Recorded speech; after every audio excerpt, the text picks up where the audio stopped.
Oh, say, can you see by the dawn's early light what so proudly we hailed at the twilight's last gleaming, whose broad stripes and bright stars through the perilous fight o'er the ramparts we watched were so gallantly streaming, and the rocket's red glare, the bombs bursting in air, gave proof through the night that our flag was still there. Oh, say does that star-spangled banner yet wave o'er the land of the free and the home of the brave?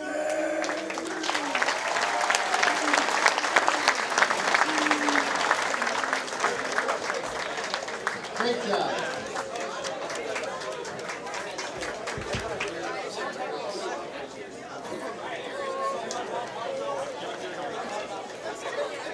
Okay, now for the rest of the opening here, I'm going to turn the microphone over to Mr. Dennis Hacker.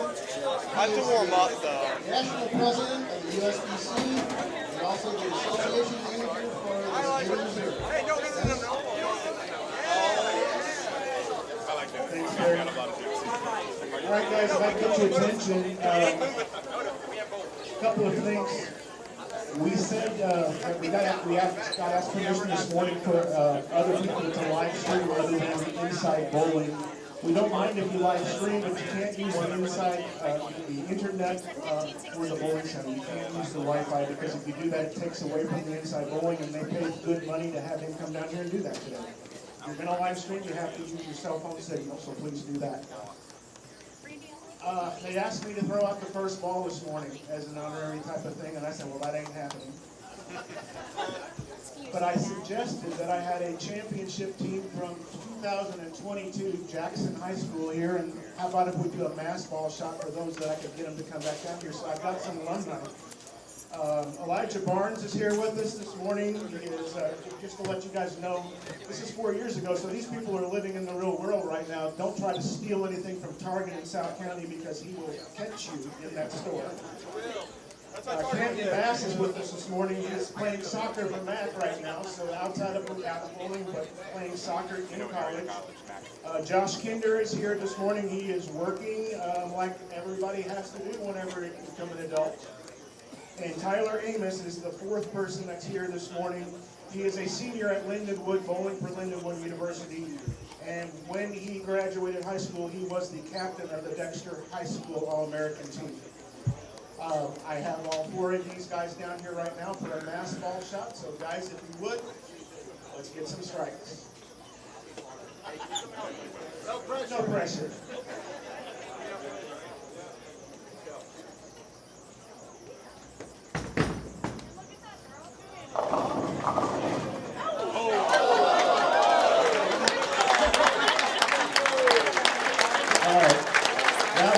Thanks, guys, for coming back.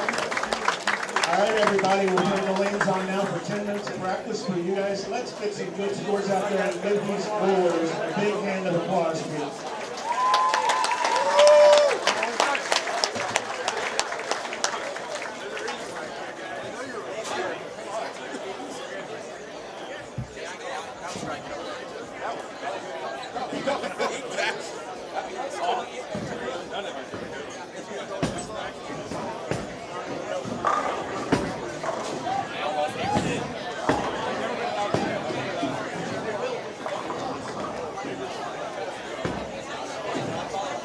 Practice pair for the kids who are not bowling actively on their team right now will be 25 and 26.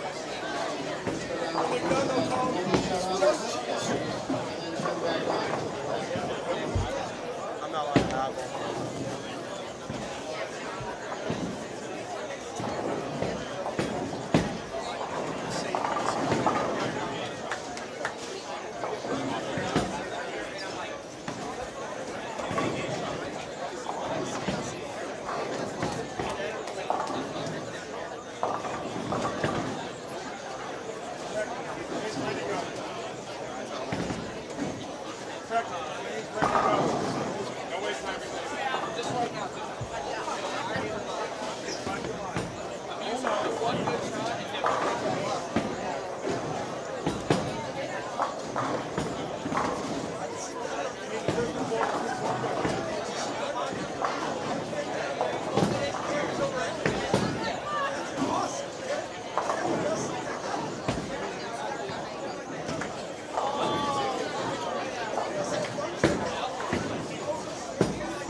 All right. Good morning, everyone. Welcome to Inside Bowling's coverage of the 2026 Missouri High School State Championship.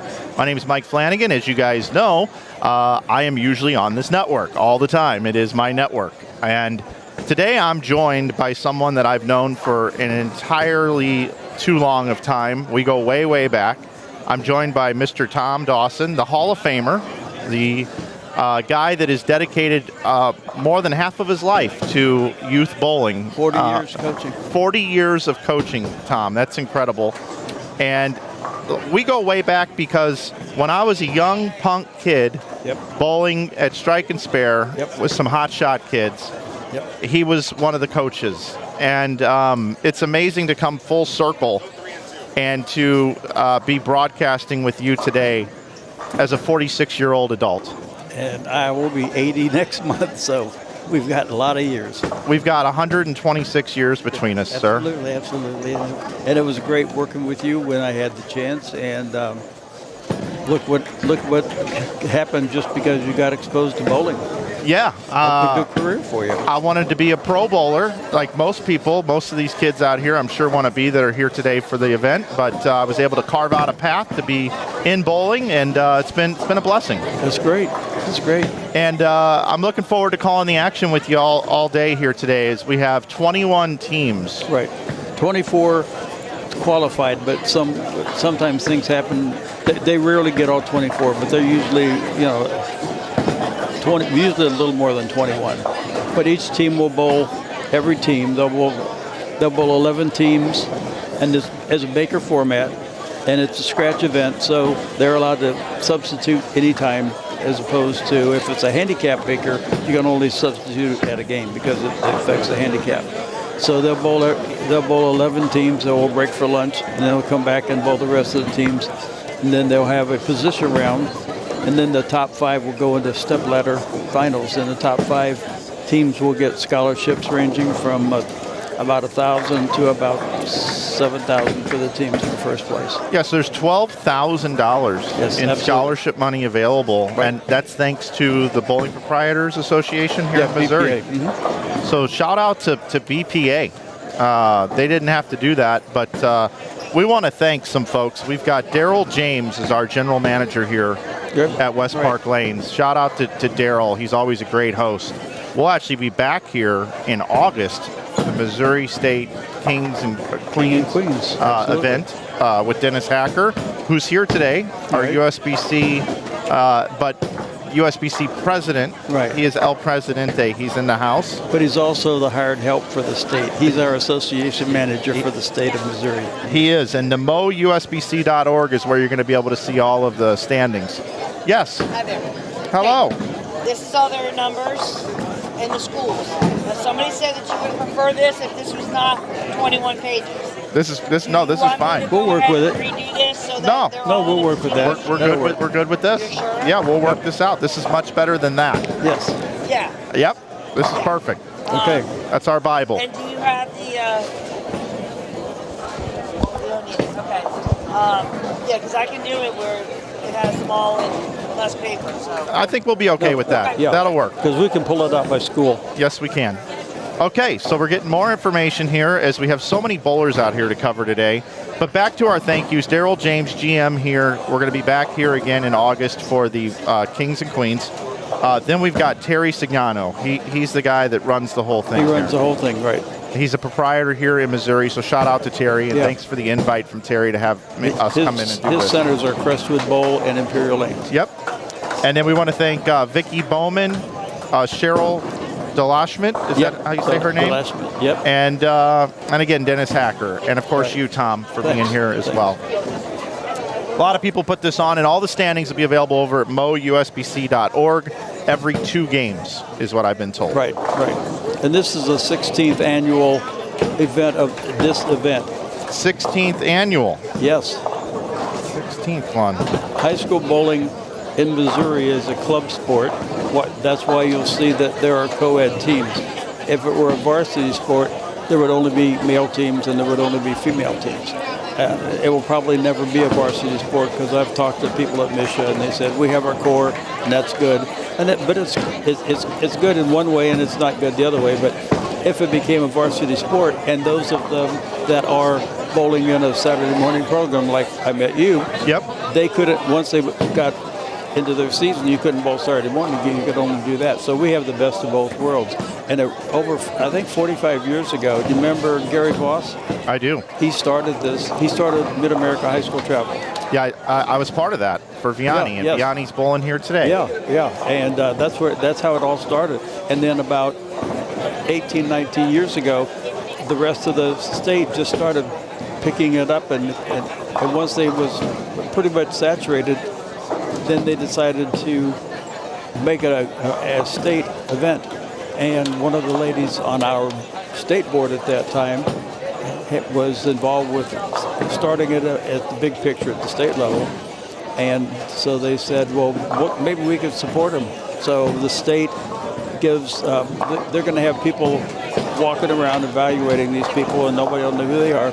And they're going to use the numbers on their back. Each kid's got their unique number, and they're going to pick, each person's going to pick their top 5 girls and guys for skill, coachability, team spirit, and so on and so forth. And the top 5 will be named to the All-Star team. Yeah, All-Star team. And the state gives them a $200 scholarship each for nice. receiving that. So that's one of the reasons I'm here representing Missouri State. So that sets the stage for everybody out there. We've got lanes 13 to 14, 15 to 16, and then we got 17 to 18, 19 to 20. We always build a picture-in-picture here so you can see a lot of bowling at one time. So let's try to introduce our teams. Over on lanes 13 and 14, I'm going to take us off the screen here. Okay.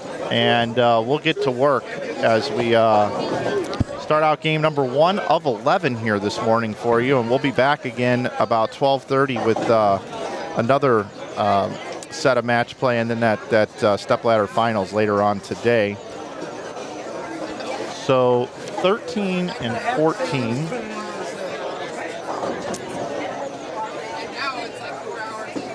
I see we got Central Bulldogs are up on lane 14, it looks like. Do you see a person's number? I can, because these are in order by their number. So the Central Bulldogs are in the hundreds, and it looks like the other team's in the hundreds as well. Okay. 102.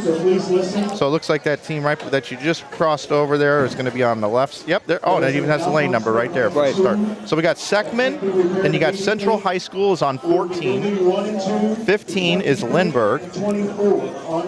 Lane 16 is Willard. Willard. All right.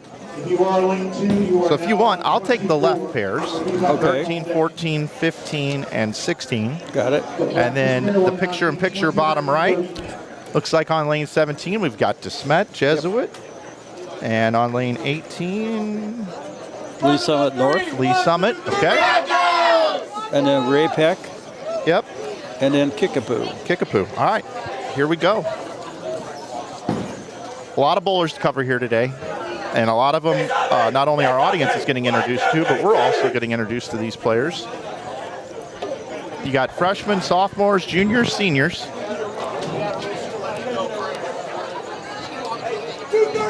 And we want to thank our friends over at Lane Talk for our scoring. Those will pop up as soon as balls start going down the lane. We'll have our scoreboards up above for you. If you're looking for a way to keep track of your stats, make sure you head over to lanetalkstats.com.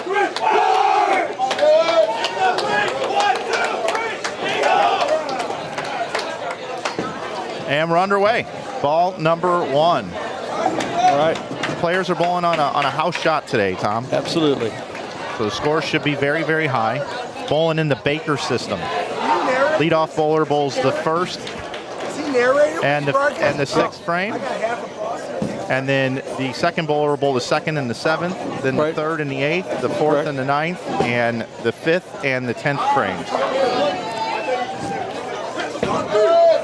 And since this is a scratch event, the coach has the opportunity to substitute anytime in a game. So if the leadoff bowler is struggling, they can put in a new bowler for the 6th frame, and they can do that every game.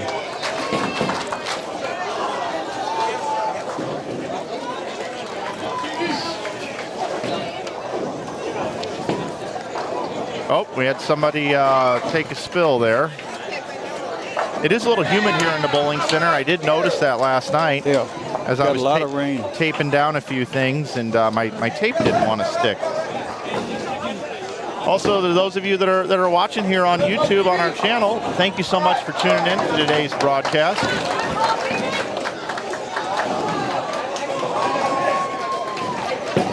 If you have any questions for us throughout the day, feel free to pop those questions into our chat room.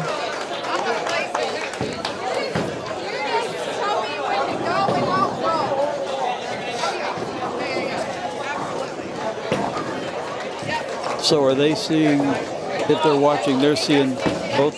Yep, right there. Yep. That's kind of how we do it over here. Lets people see more bowlers at one time, and then we can always invert things. Right. And I'll go ahead and do that now, so you can see the scores over here. Okay. 17, 18, 19, and 20. Well, I'm going to cover a little bit here. We also have some resumes, but they were created by the bowlers, and some of their handwriting is difficult to read because I was reviewing a couple this morning. So if right now you're looking at Lee Summit North, and you got, if you can see their numbers on the back, 139 is Dylan Johnson, 138 is Phoebe Jackson, Elizabeth Pockhop. Yep, I think so. 139. Luke Sterling is 140, and 145. One is Elijah Kleinklin. So that's the team, and they only show 5, so they don't have a team to substitute. A little fun fact: the St. Louis was the host for the state women's tournament this year, and I met one of the young ladies. She and her sister were bowling, but not as doubles partners. Anyway, I don't remember her name, but she is their assistant coach. So she went to that high school, graduated, and now she's back assistant coaching her high school, giving back to the sport. And she and her partner came in first place, and they will be back here for the Queens. That's a great story there. It's always cool to see folks coming back. In the last several weeks, I've been making quick jumps from, I live in the St. Louis area, and the state was out at, where was it at? It was 48 miles away. It'll come back to me. That's old age, I forget stuff. Anyway. You got a birthday coming up, too. I did a little research on you. June 5th is your birthday. 10th. Oh, is it? Yep. Facebook got me, I guess, on that one. So I was going out there talking up state scholarships, because we have 3 male, 3 female scholarships at the state level. And last year we raised them to $2,000 apiece. So when I saw her come in yesterday, she came over and said hi, and I said, "Did you ever apply for any of our state scholarships?" And she said, "No, I never got around to it, but I'm starting freshman college next year." I said, "We have 3 female and 3 male. Carolyn Gilbert is one of it's a male and a female, and that is the only one that you can apply for once you graduate from high school." So I have a QR code. Maybe we'll get it up a little later. But I said, take this QR code. Now, it's over for this year, so anytime after August, you can start working on it. And you can apply for a scholarship even though you're not still in high school, but only for that particular Carolyn Gilbert one. So hopefully she'll do that. I watched her bowl. She was awesome. And if her kids are paying attention, she's going to turn them into some great kids. Do we see Kickapoo also? Kickapoo, they're farther over. Kickapoo on lane 20 is going to be right over there. Right? Okay. With the gold shirt, with the gold trim. Okay. Gold and black and white. Okay, so we're in the 153 to 158 ranges. If you're looking at the back of the shirts, we got Kaysen Brescher, Connor Roth, Hunter Bach, Stephen Tinney, Daniel Stewart, and Caleb Houston.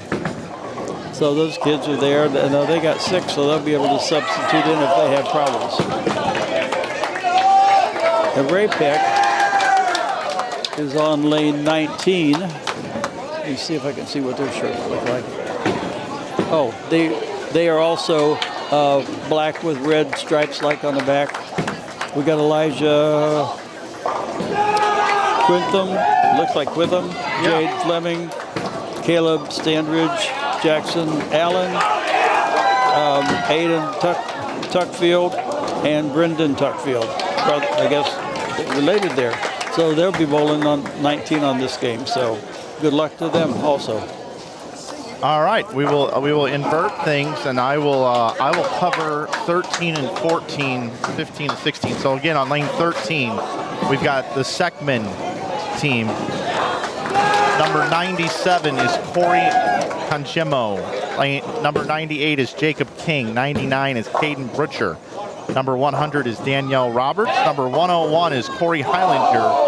And Porter Satley is number 102. So that is Corey Hillinger getting ready to bowl over on lane 13, trying to make this spare. He's a southpaw. Coming off his four-bagger for his team. And over on lane 14 again is Central High School. Seckman won this event in 23. Oh, awesome. So it's Central High School, the red and black. Central High School. Looks like we've got bowler 105 is Lucas Wilson. Bowler 106 is Brianna Spray. Then we've got 107 is Cole Stevenson. Bowler number 108 is Anthony Hilton English. And bowler 109 is Elijah Harris. And next door, Lindbergh on lane 15. Lindbergh is consisted of bowler number, well, let's cover bowler 119, who's up right now. That's Ben Coninger. Getting ready to throw a shot here on 15. His teammates are Nathan Jordan, number 113. Mason Cross, number 114. Declan Lowe, number 115. Charles Welch, number 116. William Duong, 117. And Hayden Thompson, 118. So that's your Lindbergh team. 15 years ago, I helped a friend of mine coach Kirkwood and Lindbergh at their practices, but I had JVC travel on Sundays, so I said, I don't mind helping you with your kids' practices, but I can't be there when they bowl, and so those kids have all graduated since then, but it was a good time, and they were bowling out of Crestwood. Yeah, just right up the road. Yep. About 2 hours up the road. Yep. Got Willard over here on lane 16. Braden Caird is number 121. Elijah Glass is number 122. You got Cooper Watson's number 123. Chase Bislin, number 124. Hayden Anderson, 125. 126 on the back there is Michael Williams III, and Ian Black, number 127. Got a lot of strikes out of this team here. They've got strike, then an open, double, open, and now a triple. So match play. Are there any bonus pins awarded then for this? Yes, their scores or accumulate throughout the day, and if they win the game, they get 30 pins bonus. 30 bonus. Yep. So you win by 1, win by 100, it's still 30 pins. So you're doing your best to get those bonus pins, because that makes a big difference. So the teams are done over on the right-hand side. Let's take a look at these finals. 166 to 183, 167 to 161.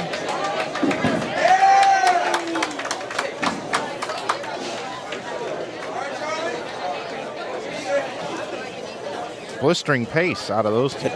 It is. And they all have to wait till they're all done. And that when they change lanes, I believe if you're going to the low numbers, you do it on the lanes, and if you're going the other way, you do it back here behind the tables. So it's not a traffic jam. I've got a standings link posted at the top of the chat room. Dennis will be updating that after every 2 games over at mousbc.org. Glad you're with us here this morning. Mike Flanagan and Tom Dawson on the call here on Inside Bowling, bringing you the 2026 Missouri High School State Championship. 21 teams in all out on the lanes. Got 11 games for you right now. We'll come back after a lunch break about 12:30 with the remainder of match play, and then a stepladder for the top 5 teams that'll take place across a couple of different lanes here at beautiful West Park Lanes. Shout out to General Manager Daryl James for hosting this event, and to Terry and to his entire team for putting it on for these youth bowlers. When I met you, we were not USBC. We were YABA, which was Young American Bowling Alliance. Yep. As you came in the front door, that little tiny room on the left, that's a junk room now, was the first state office for YABA. YABA right out of here. Because when that lady, either they ran out of room and she had to leave or she retired. So my wife and I and a couple of friends rented a trailer and moved the whole office over to Sedalia. And then Joyce Wolf, who used to run originally the Coke before it was Pepsi, her mother ran it for the rest of the time until the merger. So just a little piece of trivia for you. That's awesome. I was just talking with Steve Orff yesterday, and the Missouri or the Midwest PBA regional office used to be at Ray Orff's Pro Shop. That's believable. Yeah. Yes, it is. Don McLaren used to go in there and with Ray Orff, and they would host the Midwest office. So here we go. We need a double here for a win. Comes in a little bit light. That was a big shot there.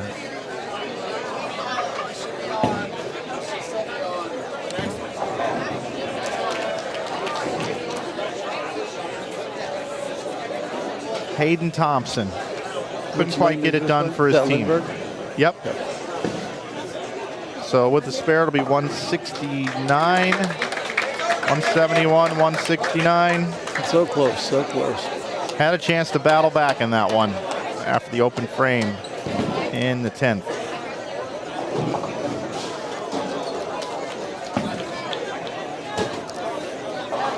What lanes is Jackson High School on, and who's on the team? Jackson High School. We'll get that for you, and Jackson will definitely be coming through our lanes as we go around.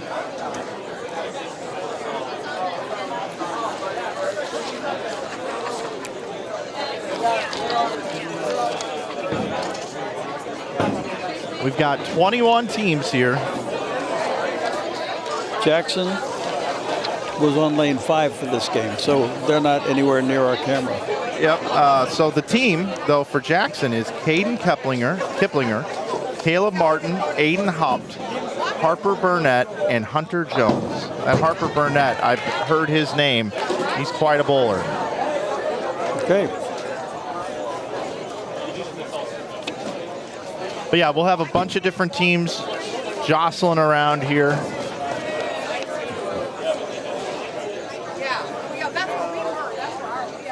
Everybody's moving pairs as we get ready to move into game number 2 of 11.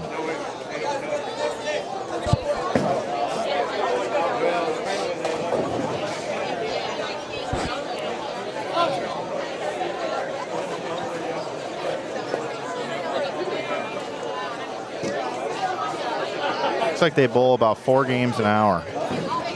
Yep, it's a very fast pace.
Also, everybody, while we have a break in the action, if you'd like to support what we do at Inside Bowling, you can head over to InsideBowling.com. We have a lot of apparel available, including over 800 t-shirt designs, as well as hoodies, outerwear. And you can save 15% with coupon code YouTube on the bottom left corner. And also wanted to let you know that if you're watching the stream live or within this week, we run a deal of the week every single week. And right now over on our website, you can get buy two, get one free on t-shirts. That sale goes on through Wednesday of this week. Sounds like a great deal. Yeah, it is. We make a lot of apparel in the bowling industry, and it helps make our business run, helps us be able to get out and do things like this. And the reason we're doing this is to highlight the skill set from year to year as these bowlers increase their skill set. They are the future of the sport. I'm still bowling, barely. Old age takes a toll on you. But I'm carrying about a 170 and really, that's yeah. great. I know you used to bowl much higher, but it's great to get out there and throw the rock around still. Yeah, I had a 202, 205 for about 4 years, and then knee surgery, hip surgery. And life goes on, and old age and arthritis. So, yeah, I still love the game. I think my teams keep me on because we get handicapped because of my average, but I still love the game, and I support the kids. I'm still actively coaching. I'm vice president of St. Louis USBC, but I coach over in St. Charles with Laura, and you remember Laura? Oh, I know Laura. Yeah, coaching for Laura again. Yep. All right, so we got a question coming in. Any idea on when Lebanon High plays? My boys are on the team, and I'm stuck at work. Ashley, they're bowling now, and they will come through our live stream pairs throughout the day. So just hang out with us. Again, we've got 8 lanes covered for you with our picture-in-picture we have set up here on our channel. So that's 8 of the 21 teams. So that means 13 teams every game are off camera. But as they move around, your team will be on here. Somebody must still be bowling, or they would have all. Yeah, there's one pair that's about 3 frames behind. Okay. That's why we have a little break in the action here right now. Yeah.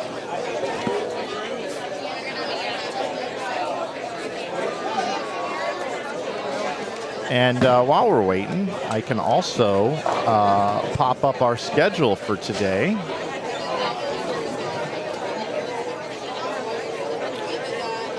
There is our schedule. Match play round number 1 started at 9 a.m. We'll be back approximately around 12:30 with round number 2. Those times always change based off of pace of play. And our finals should begin sometime around 4 p.m. today, give or take. We'll have 3 separate streams for you here today. And, of course, we're live here on YouTube. Inside Bowling is our channel.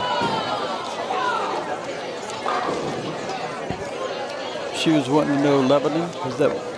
Yeah, Lebanon. Well, Lebanon brought 8 bowlers today. They got Gavin Baker, they got Mason Grady, Brylan Simon, Hunter Fleur, Caden Vest, Logan Kretsky, hope I didn't butcher that name, Kevin Smith, and Alex Farrow. So when they come up, they will be in the 17 to 24 numbers on their back, and we'll be glad to talk about them when we can see them. Yeah, they've got 8 bowlers on their team. 8 bowlers on their team. Also got a question. Who did Nixa bowl against in the first game? Lane 2 has been repaired. The tournament management has decided to put lanes 1 and 2 back into play. So the schedules will stay the same as they were before. Lane 2 is back in play. Nixa was on lane 9, and they bowled St. Michael the Archangel. There we have it. I've never seen them make it here before, St. Michael's. Nixa. Do you know how to find the channel? How do they find the channel? What name? They just go to YouTube and type in Inside Bowling. That's it? Yep, that's it.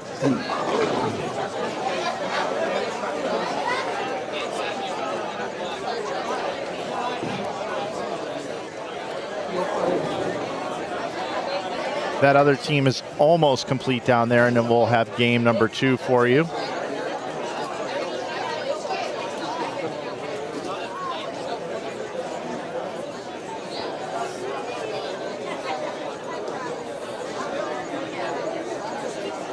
Tom, I'll be right back in just a second. Okay, go ahead. It's your broadcast. Okay.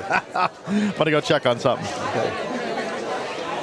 So since the mom texted in about Lebanon, we do have some resumes, but you know that when you ask them to fill out a resume, we need to probably be a little more explicit and say, you know, we know you're bowlers. What else do you do? So the few sheets I have for Lebanon team for the mom, we got Hunter.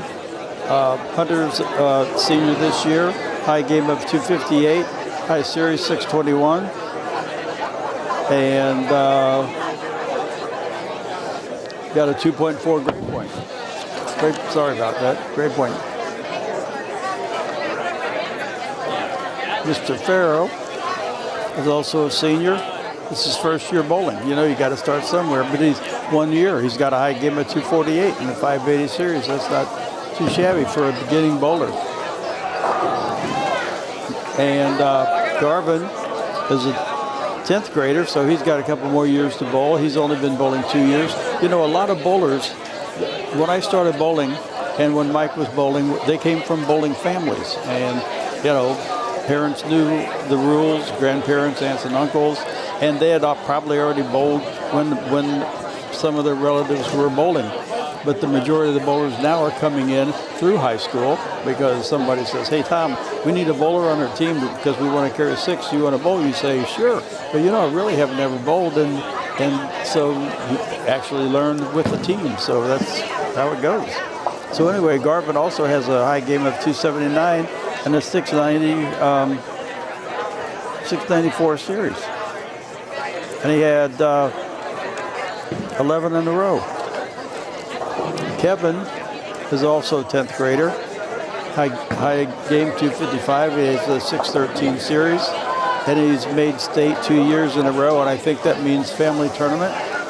Because whenever they say state, made state, that means they earned it. And when they say regions, that's usually family tournament. And Caden is a senior. He'll be leaving. He's had a 247 game and a 724.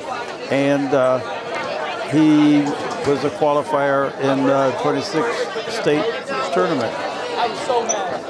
And Braylon is a junior, been bowling 8 years. He has a 278 average, 666, and he was also a qualifier in 25 and 26. And I can't read his name. It's Mr. Krieg, senior, first year bowling. Had a 217 high game. That's good. And Mason is also a first year bowler. He's a 11th grade.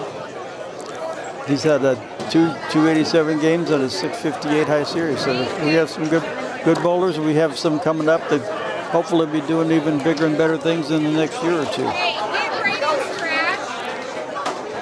So if your kid is coming to this event and they say, fill out this resume, yeah, what else do they do? Are they in a National Honor Society? You know, are they in the A+ program? Are they on the robotic club? We'd like to share their interest with you, but seems like most of them just think that all we're interested in is what they've done bowling-wise. But we know they're bowlers, or they wouldn't have made it here. So, in the future, if your kids are coming, tell them to let us know what else they do in school.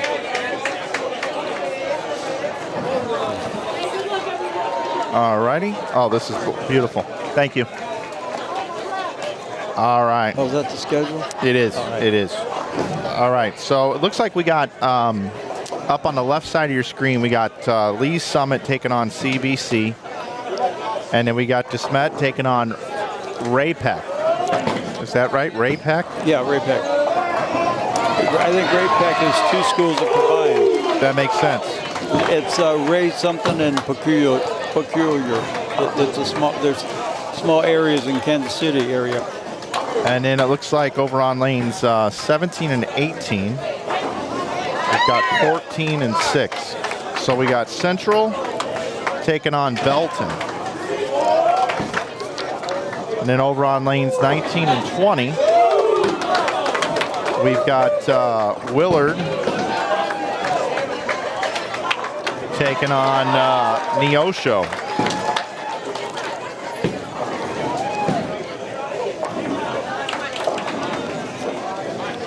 Yep, that's what we got. This is very helpful. I'll handle the schedule, sir. Okay. You just let me know anything you need to know, and I'll get it for you. 22-game Baker schedule. So there are our matchups this game. All right.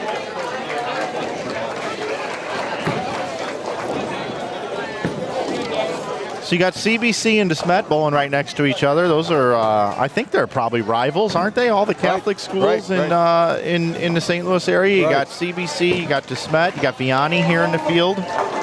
I graduated from Vianney, by the way. No bias there, but gotta cheer on my Golden Griffins.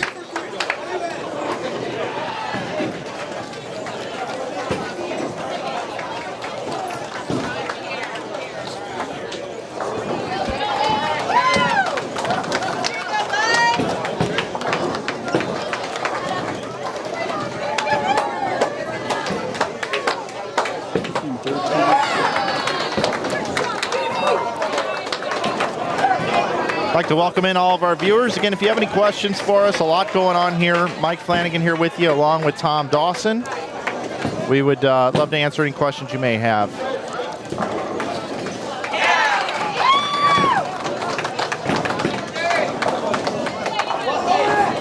Which schools do you have there? Oh, sorry, I've got 13, the original 13 through 16 there.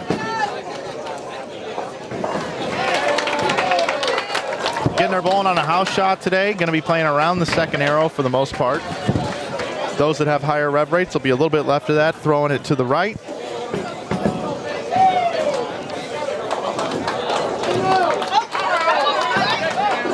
And I'm going to go ahead and invert our stream and take a look at the scores right next door and see how those teams are doing. Got an opening four-bagger there for Belton. 6 spare behind it.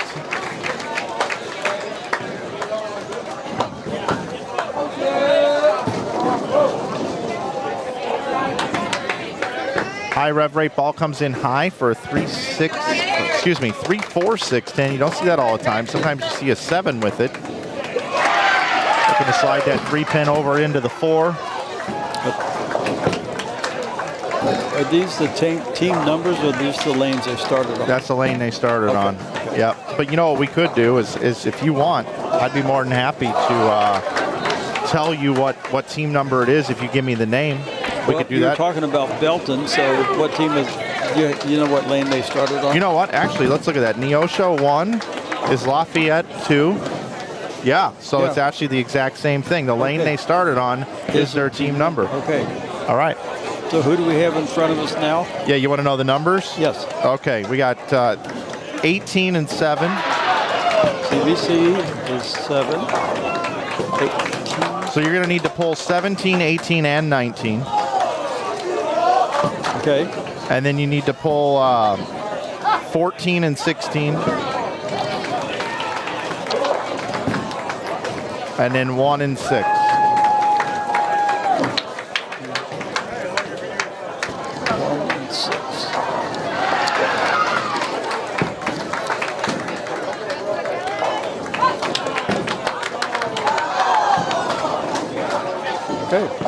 Also had a question about when is Lebanon going to come through these lanes. So I will answer that question.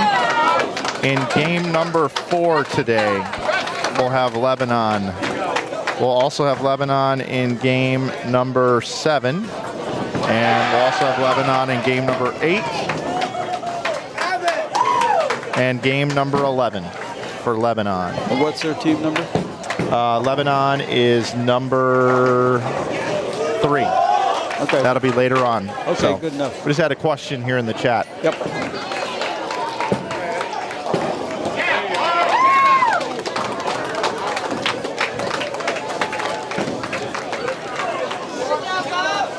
Well, we might have put the whammy on Belton because they had a 4-bagger and then a spare, and we came over and now they've gone open, back to back. Again, 30 bonus pins to be awarded for a win. That's Belton's lineup. All right. So Belton's got Pierre Luis Flores Garcia. That's a long name. Delano Hibden. We've also got Bryce Gibson, Jalen Carter, Aiden Pischel Hodgson, Bryce Pagel Hodgson. All right. Who are they bowling? Bryce is up right now on lane 18. All right. And they are bowling against Central. Central is team... Got team 14. Yep. That's Lucas Wilson, Brianna Spray, Cole Stevenson, Anthony Hilton English, and Utah Harris.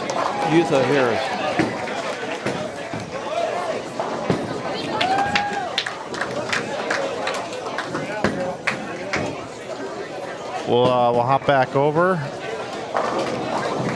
as we've got games concluding here.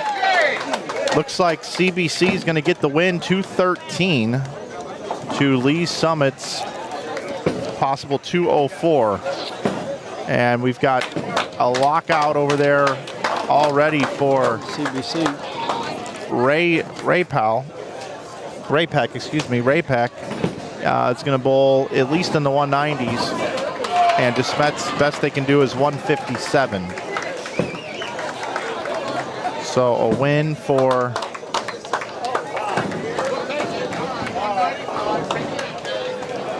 CBC here with 213. Open in the 10th frame. Which lane did the CBC on? Right there. They just finished grab up with 213.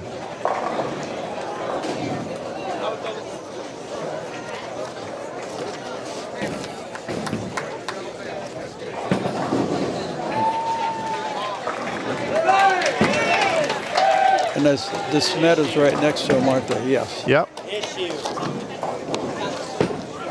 And DeSmet doesn't, they've only bowled 153. Yep, 153. Their coach's daughter bowled for me. Oh, really? Yeah, after I left, after striking spare close. All right, we'll head over to the conclusion of this matchup over here. Lanes 17, 18, 19, and 20. Got 186 posted up on the board. Can still get to 200 here. Lucas Wilson stepping up here in the 10th frame with a chance to get a win for his team. Gets the first one here in the 10th.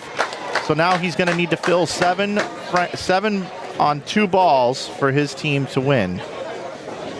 Because they are at 180, they will need 7 pins on 2 balls to get the win. All right.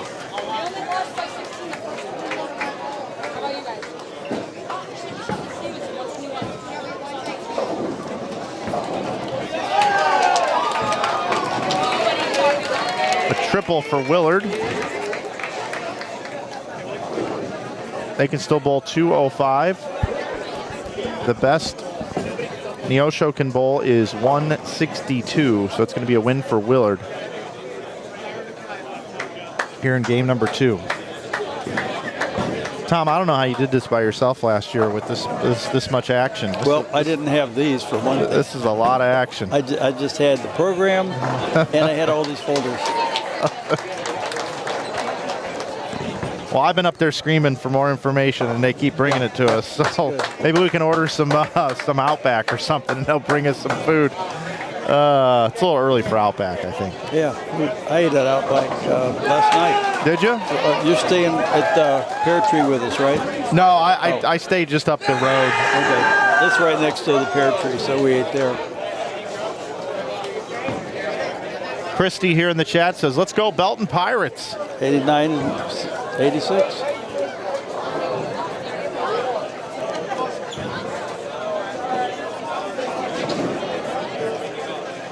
So 189 to 186. Yep, that was a close match there in 10th frame.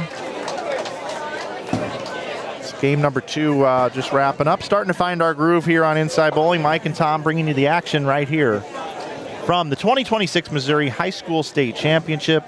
Scratch bowling at its finest. Who knows? We may have a future PBA or PWBA champion bowling today. It could be. Absolutely.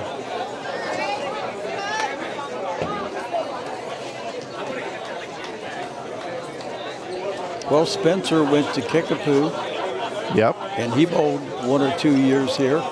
He won his first title, what, 2 weeks away? 2 weeks ago? Yeah, it was a few weeks ago. Yeah. That was a good match. Spencer Robarge. Yeah. I met him when he was 9 years old. He ran up, jumped, landed at the foul line, and lofted it with 2 hands.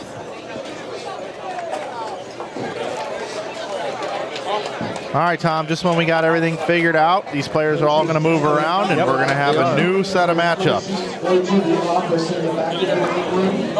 So if you want, we can pull those. I have the schedule. Okay. All right, so we're going to need 9 and 15.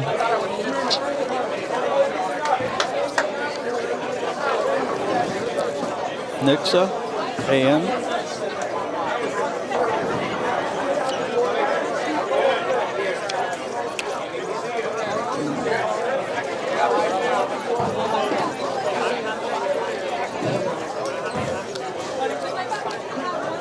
Lindbergh. Okay. All right, we're going to need 21 and 1.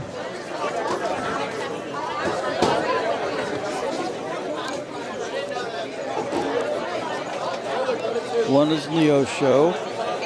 21. Yep, 21.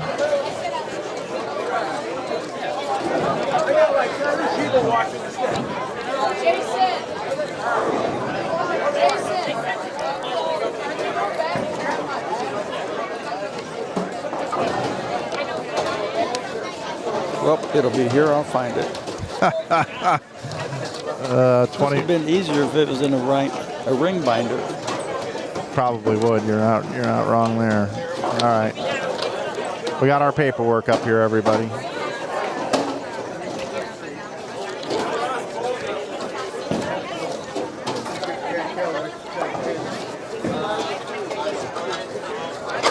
$21 is Liberty. All right. So I'll take those 4. Okay. I'll take those 4 for the left side here. All right. I'm in business there. So then we're going to need a 2, 12, 5, and 17. 2, 12, 5, and 17. 2, 5. 2, 12, 5, and 17.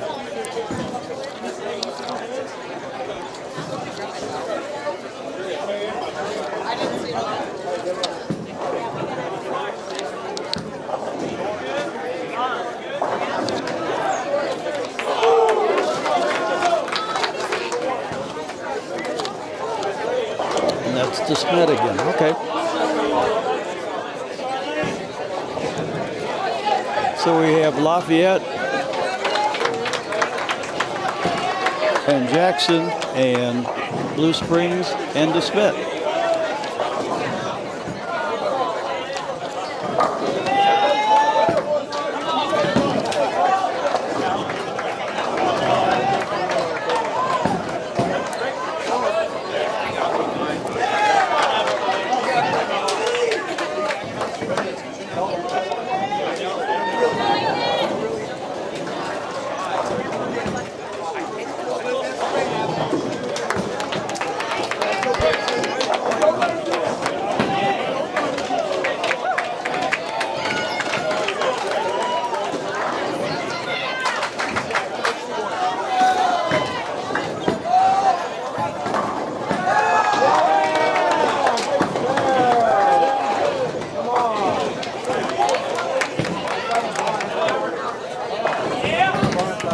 So we got Lindbergh versus Nixa.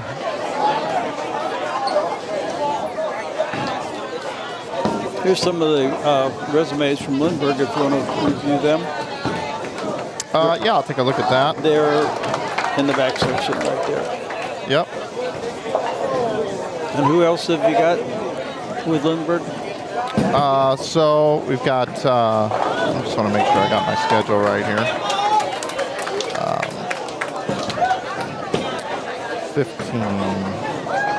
So we got 9 and 15, which is Nixa and Lindbergh.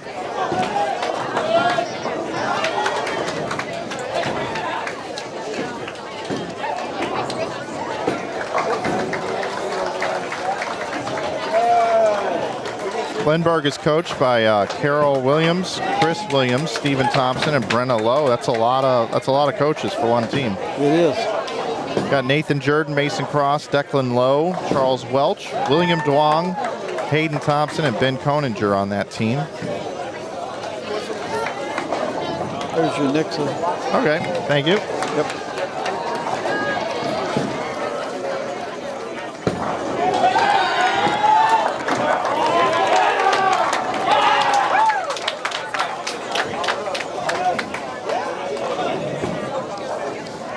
Nate Jordan has a high series of 670 on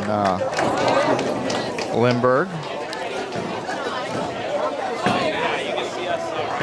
Bulls Gateways. You bowled a lot of those, didn't you? Yeah, I did. Charles Welch has a high series of 736. Junior gold qualifying in his past. A couple of the highlighted players on that team.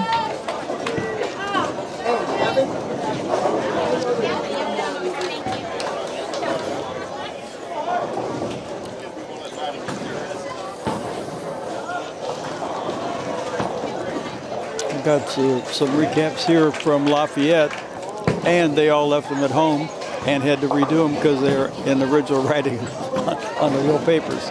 So I got Colby Dickmeyer, and he's a senior, 183 average, has a 278 in the 693 series. He was 5th in the Chillicothe tournament. He was 2nd place in the high school team, and he was 5th place at the youth scratch that was in Branson this year. That's good shooting. That's good shooting. He's 14 years bowling though. He's the president of his youth league, and he got the Presidential Award, Outstanding Academic Achievement, and American Citizenship Award. Outstanding. That's the kind of stuff we need because we have the bowlers. I got Colton Fitzgerald. He's a senior. He's got a 4.21 average. Outstanding. 267 high game, 662. Vice president of his Saturday League. He's president of his Wendy's Youth League. 5-time all-conference. Academics, business department, caps, and basic math department. Outstanding senior, ranked #1 in his class. We got some good kids here. This is the kind of stuff we really need to know. We got Matthias Johnson. He's 10th grade. He's only been bowling 3 years. He's got 3.8 average. National Honor Society member, 4-H and FFA. Gavin Neal is a junior. He bowls in the Saturday morning league as well as the high school. 279 high game, 768. Beat my high series, 768 high series. He had an unsanctioned 811, but that's just too bad. And the 299.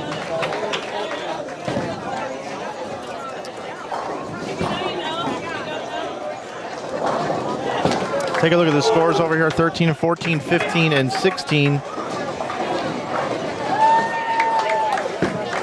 Got Nixa right now with that double working, but then it looks like it could be an open frame with this 6-7-10. Taking on Lindbergh here, that's a close match. Then over the next door over here on lanes 15 and 16, you got Liberty North High School. Can bowl 206. They're gonna get the win over Neosho. Neosho can only get to 183. First round of standings after 2 games. In first place, Seckman with 443. In second place, Jackson, 449. In third place, Fox, 428. Fourth place is Willard. So a couple more things on Gavin Neal. He's been in the honor roll. He's the National Tech Honor Society member.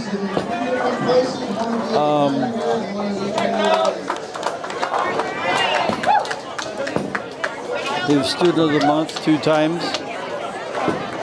And some outstanding kids here. Congratulations.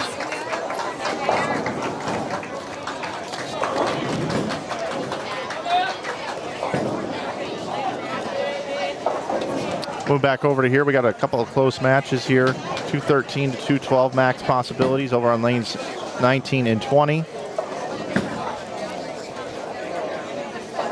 DeSmet can now get to 203.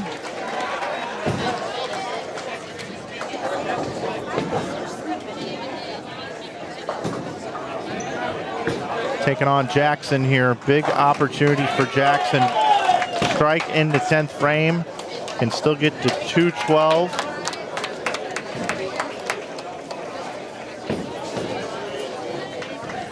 Can strike here to lock it up.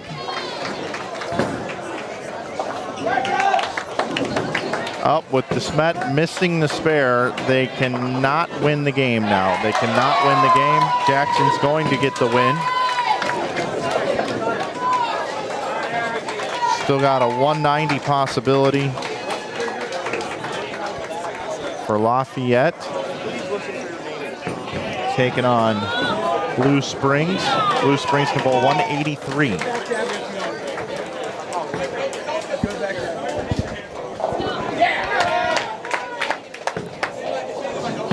Wonderful, thank you.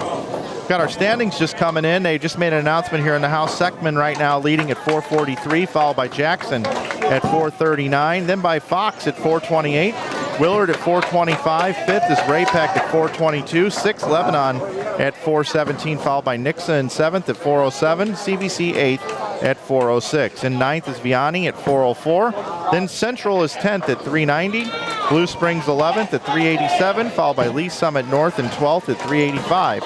13th is Liberty North at 384, followed by Neosho in 14th at 379. Belton is 15th at 377. Then we got a bit of a gap back to 16th, which is Lafayette, C1 at 342, followed by Kickapoo in 17th at 341. Then we got DeSmet and 18th at 319. Lindbergh 19th at plus 317. 20th is St. Michael the Archangel at 316, and then Perryville is 21st right now at 277. All right. There's our standings after 2 games. Again, those can be found over at mousbc.org, and I have that pinned at the top of our chat room. So this is a big shot coming up here in the 10th frame on lane 17. This shot here will give them the win. Needs a strike. Gets the strike.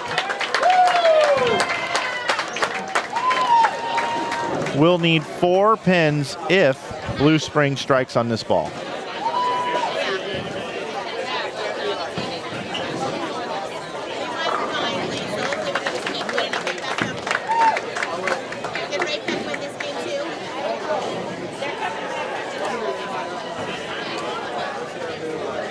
We got this team here. Bowler 13. This anchor bowler is Gavin Neal.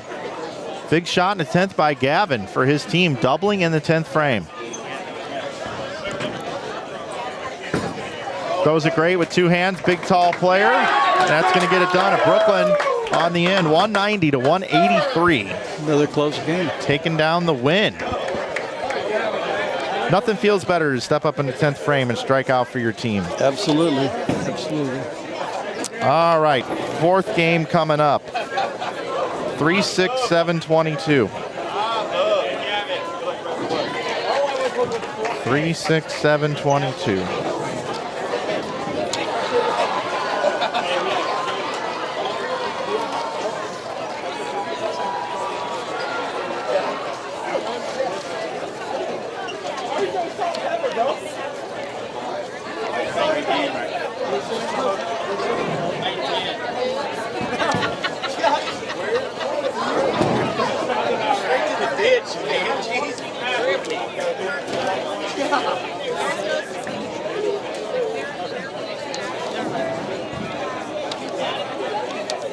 There's 3. And 22 would be the last one we need there.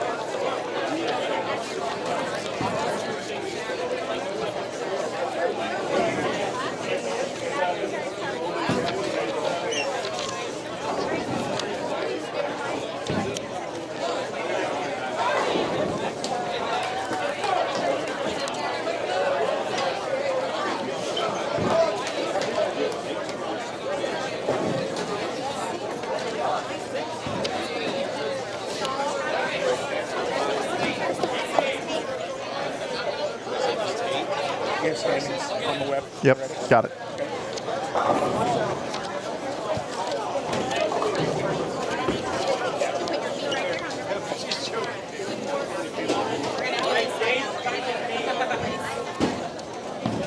Oh, we don't have a 22. That's a blind. That's my bad. No wonder. That's my bad. It's okay. Okay, all right. Well, then we need 18, 11, and 10. 18, 11, and 10.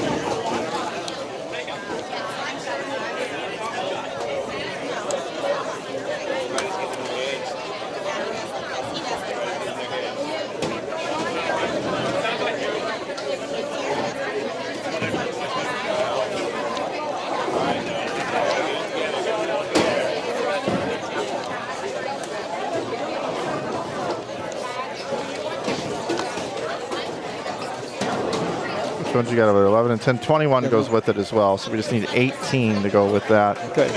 Make sure I don't have it over here. Nope.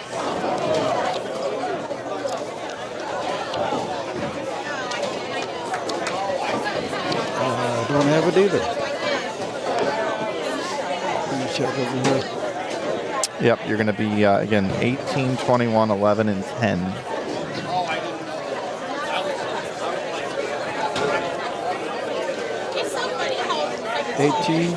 Yep, 18, 21, 11, and 10. You should have those. I think you got them all now. I don't have 21, but I'll find it. 21 over here. Nope. I got it. Okay. 18 and 11, 21 and 10. Yep. So, yeah, so the order is 18, 21, 11, and 10 left to right. 18, 21. Okay. 11 and 10. Okay. So that's 18, 21, 11, 10. Okay, so I got Lee Summit, Liberty, Vianney, and St. Michael. There you go. So those are your 4 matchups up on the screen right now for game number 4. Swap out our graphic here. And then bottom left of your, or bottom right of your screen is where those guys are now. And then the top left of your screen, we have 3 and 6. That's Lebanon taking on Belton. And then we've got CBC bowling unopposed next door. They're bowling the blind. All right. And so the Lee Summit team, that they're team 18. We got Dylan Johnson, Phoebe Jackson, Elizabeth Pushop. We've already announced this team before, but that's all right. Luke Sterling and Elijah Clinton. And then Liberty North is Thomas Richardson, Maddox Page, Caleb Richardson, Micah Page, and Jonas Tucker. And then for Vianney, we got Nathan Freehan, Ryan Mays, Jordan O'Brien, John Davis, Luke Monzik, and Finn Sether. See here, I'm sorry. John Davis, he's bowler number 84. He won the male scholarship this year from the state. We usually give 6 scholarships. Applications were non-existent, so we are only giving 2 scholarships this year. He will get one $2,000 scholarship, and the other one is the Perryville girl, and she's up. We'll announce her when she's coming up. Anyway, John is bowler number 84, so congratulations to him. That's awesome. He'll be our guest at the showcase next weekend. He'll be announced, and the money will be in his smart account before he gets there. He'll be invited to our luncheon and Hall of Fame if he wants to stay, so it's a big deal.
Rough start for these two teams on lanes 19 and 20. Yeah, it is.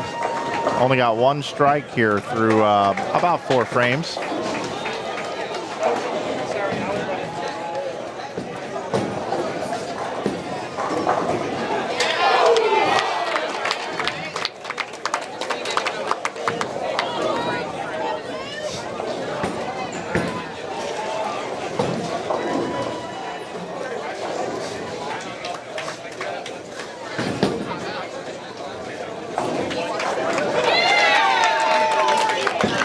That was a good shot on 20.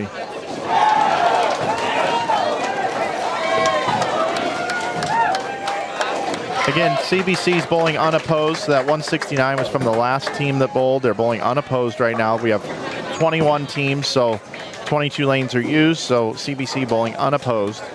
And again, we got Lebanon taking on Belton over here in a pretty close match. Lebanon on lane 13, Belton on lane 14. I think I'm going to give Belton the jerseys of the day because they got all their names on the back. Easy to read. Which one? Right there. Very easy to read, this team right here. Oh, the gray? Yeah.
So I'm going to recap a little bit of the resumes that we got from Vianney.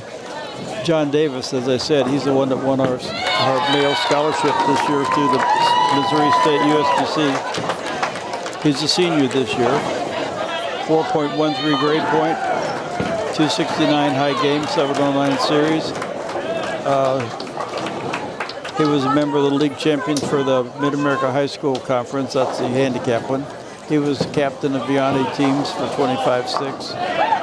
And he's got a service award, Order of the Griffin, first honors on the honor roll, all 8 semesters. And he won, the scholarship he won was for the Carolyn Gilbert for higher education. Okay. And he's getting a $2,000 scholarship. That's great. So we got William Freen. He bowls in the Mid-America High School Travel as well. He's got a 190 average. He is a junior, 290 high game, 728 series. And his 290 game was the high scratch game for the Central Conference this year at that point in time. Ryan Mays, also a junior, 167 average, 243, 622 games. He won the most points for an individual during last year's league season. And Jordan O'Brien, 252 high game, 629 average. He is a freshman, so he's got a couple more years. He is a two-handed bowler. And Finn Seher, S-E-H-E-R, hope I didn't butcher that too bad. He's a freshman, 3.9 GPA, 245 game, 584. He's also a member of the Order of the Griffin. That's an honor they give at that particular Catholic school. And then Luke Monzek, 265 high game and a 704. And he's improved. He said it's higher than he had last year, so that's really good. He's improving. John Davis anchoring the team here. Big double in the 10th. Going to be in the 2-0s. Going to get the win here in game number 4. And how about this Lee Summit team here, stepping up in the 10th frame with the big double.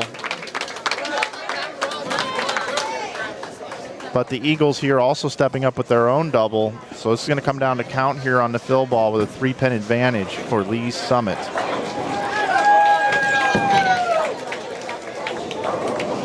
Going to need 8 on this ball for Lee Summit.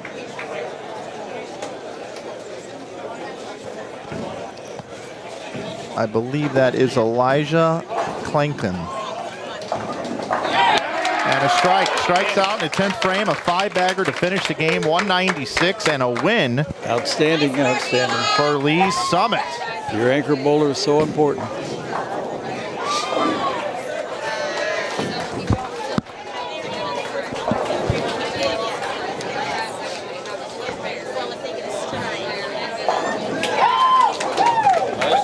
Both anchor bowlers strong there. Yep. Let's see, we got here. Oh, a big double in the 10th just happened for another two-handed anchor player here. 179 to 169 for Belton to take down Lebanon.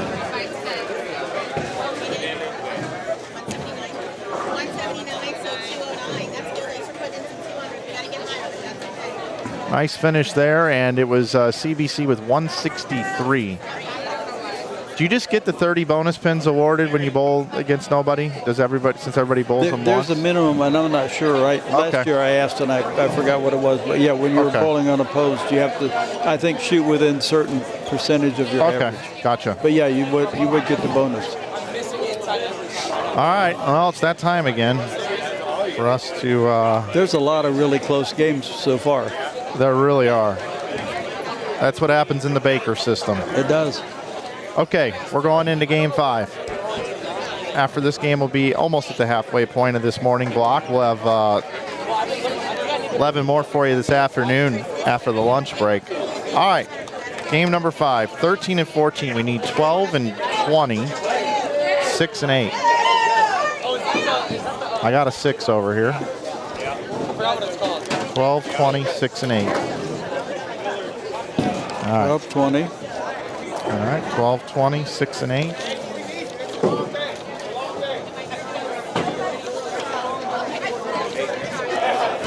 There's 8. We may already have 6 out. Let me look. I got 6. Yep, okay. I need 12.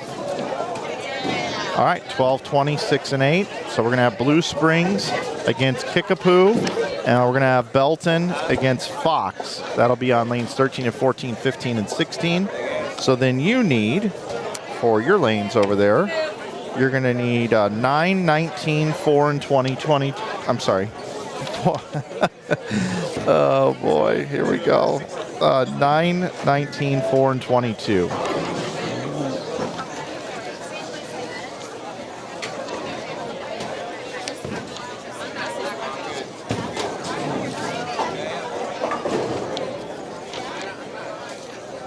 Nine, 19. I got 9. Okay, you got 9, 19, 4, and 22. In that order.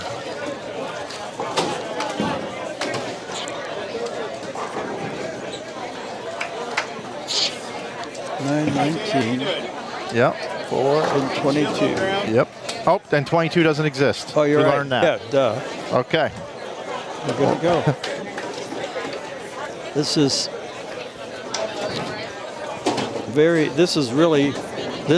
fun. I really enjoy doing this, but it is so fast-paced. It is. That when I was trying to, last year when I was trying to go over the resumes, by the time you read the resumes, you really couldn't even call the game. Correct. Yep. And we apologize that we're not pulling every resume out, but we will try to get because they're going to be in front of us 3 or 4 times, so we'll do our best to get all the other resumes. I should put a check mark on them, but I did not. All right, so again, 13 and 14 left lane, Blue Springs High School taking on Kickapoo. And then over here on lanes 15 and 16, that's where we've got Belton taking on Fox. Bottom right of your screen, Tom, you've got those rosters, 9 and 19. That's Nixa and Ray-Pec, and then Perryville is bowling the blind. Yep. Is that correct? Yep.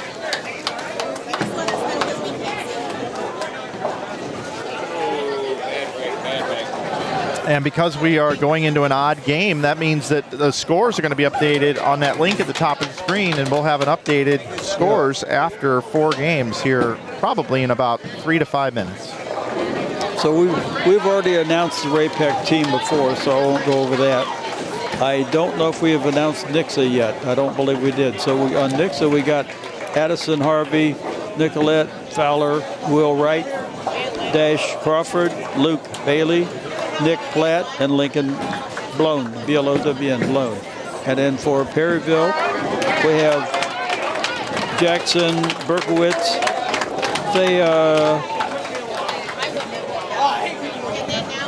This didn't copy too good. I can look it up in the program. It looks like Badeneck, Hazel Mudge, Jaden Munch, Jersey. I can't remember. I just asked how to pronounce her name. She's also won the scholarship for the girls. Guys, no. And Hayden Elders.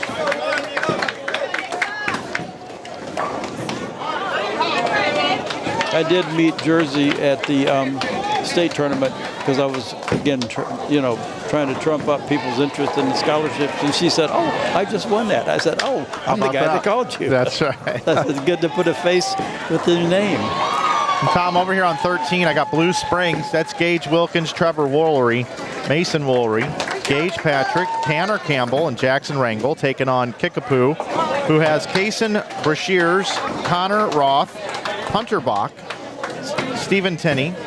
We've also got Daniel Stewart and Caleb Huston.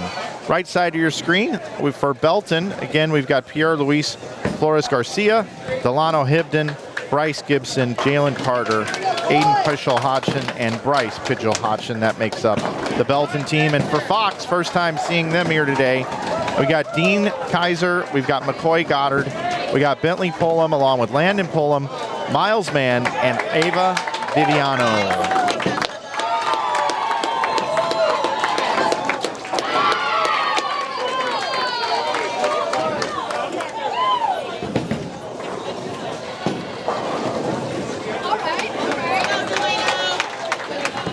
So in the booklet that all of the coaches got, and I'll get you a copy of this later on when we break for lunch, they show the winners, the past winners going back several years. So last year in 25, Blue Springs South won the stair ladder. So they won the overall championship. In 24, Nixa won. 23, Seckman Jaguars. 22, the Jackson Indians. 19, Kickapoo Chiefs. 18, the Battle Spartans. And in 17, the Battle Spartans. So the Battle Spartans were awesome for a couple of years in a row.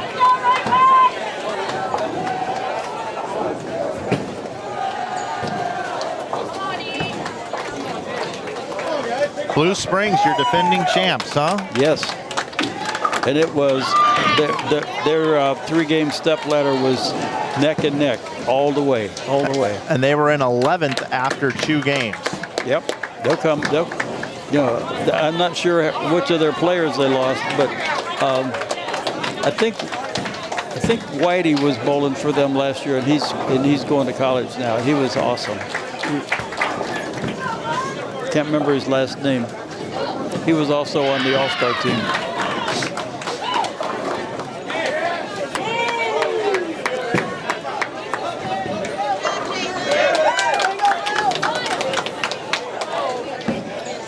I almost feel like I might almost be getting comfortable here working with you. I think we almost have this down to somewhat of a science. I hope so. And if we get It'll get easier. if we It'll get, get easier. yeah, if we get the opportunity to do it again next year, I've got a few ideas on how we can make it a little bit easier for ourselves. But so far, so good. Oh, great. Open to suggestions. They haven't decided where they're going next year, but I thought they were talking about maybe Joplin, but I don't know. I had dinner with Vicki and Cheryl and Terry last night. We went to Outback. We were the only ones left there because we got there at 9 o'clock. Yeah. So, closing the place down. Yep. How old did you say you were again? 79 right now. And counting. 79, and your birthday is the 10th of June. Yep. Are you doing anything big for that big one? I hope not. I hope not. I'm not a big party person. Okay. My wife and I went to the national convention. She didn't go, but I was a delegate from St. Louis. And it was in Reno, and you cannot get anywhere from Reno without stopping one or two places. So. Correct. So we had to fly to Vegas and then fly home. So we got there, and then our flight was an hour and a half late, and then we got to Vegas, and it was 3 hours late, and they changed time 7 times. So we spent our 50th anniversary on planes and in the airport. Hey, that sounds normal. But after 50 years, it's still a big deal, but not as big as it is, 5 and 10, so on and so forth. Anyway, my wife is Jo. She's a bowling widow. She puts up with all I do.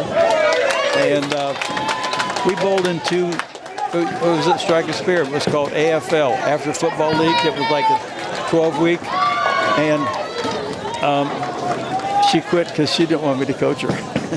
So anyway, it's been a long time, been a pleasant ride.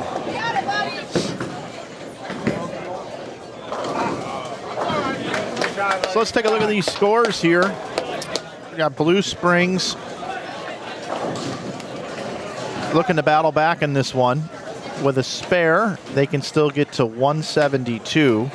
And their opponents here, Kickapoo, possible open frame here in the 10th frame unless they convert to 2-8-10. This game is up for grabs. Oh my goodness, what a spare.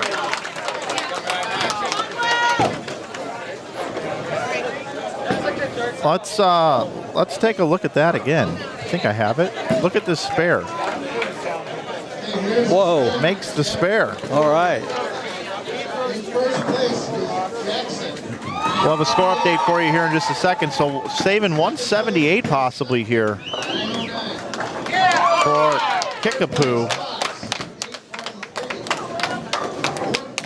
The best Blue Springs can do is 172. So that spare saves it for their team and gets the win. All right. And it was just 152 next door for Belton. They're going to fall short against Fox. So Fox is going to get the win there. And these pairs are a little bit further behind. 168 posted on the board for... You have those teams there. Which one? Who was on the right on lane 20 is team 22. Oh, team 22 is unopposed. Never mind. That's right. So that's right. We just have team 4. Yeah, so Perryville should have won that. They can bowl 157. And then you've got 9 and 19 right next door. So that's Nixa.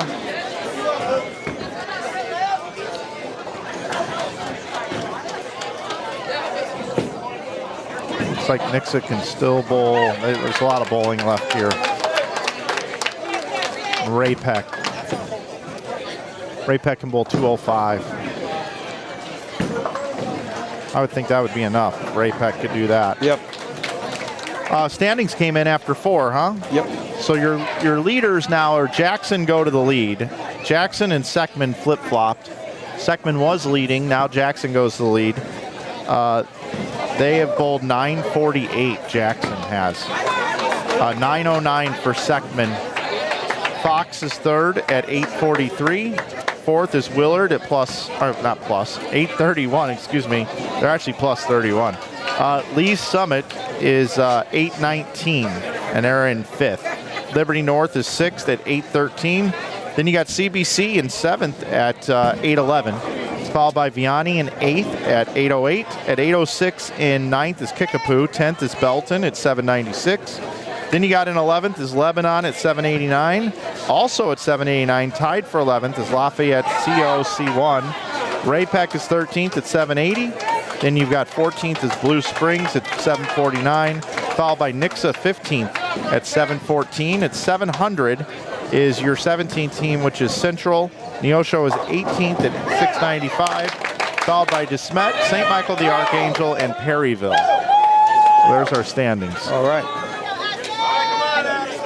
And as time goes on, you'll see that those 30 bonus pins making a really big difference. They really do. And shout out to Jackson, who just bowled 509 for their last 2 games. That's great. That's a 254.5 average with bonus.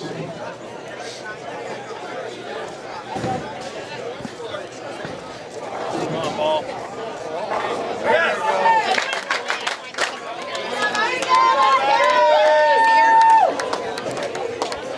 There you go, Adam.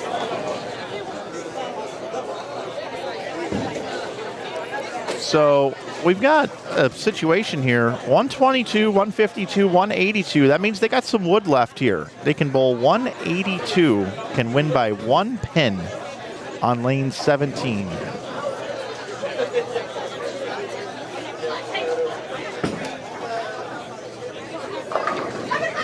And he's got the first strike. Got the first strike. That is Nixa. Number 50, is that 68? Number 68 for Nixa is? Dash Crawford. Yeah, so Dash Crawford has an opportunity here to strike out in the 10th frame and get a win and get 30 bonus pins here, but must have them all. A strike here in 9, they'd have a tie. They would split the bonus pins at 15 pins apiece. Pretty exciting here. Gets and it. It's another strike. How about that? Here we go. 8 or less, no bonus. 9, they split the bonus. A strike, 10 equals 40 because you get 30 bonus pins. Yep. 10 is 40 here.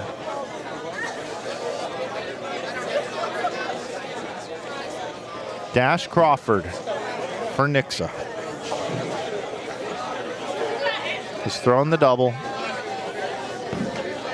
Needs a strike on this ball. Gets it. How about that? All right, nice ball. 182, strikes out in the 10th to grab 30 bonus pins. Another close game. Nixa is down in 15th right now. So they need to get it turned on here. There's a lot of bowling left, but right now being down in 15th position, that was a massive strikeout and a massive win for their team here in Game 5. Well, that was exciting. It was very good. All right, time to pull out our papers again. Paper time. I get the ones I have over here organized. Okay. Once I'm organized, we'll call out what we need, and we can roll. All right. Okay. All right, I need for game number 6, 14, 2, 10, and 4. 14, 2, 10, and 4. 10.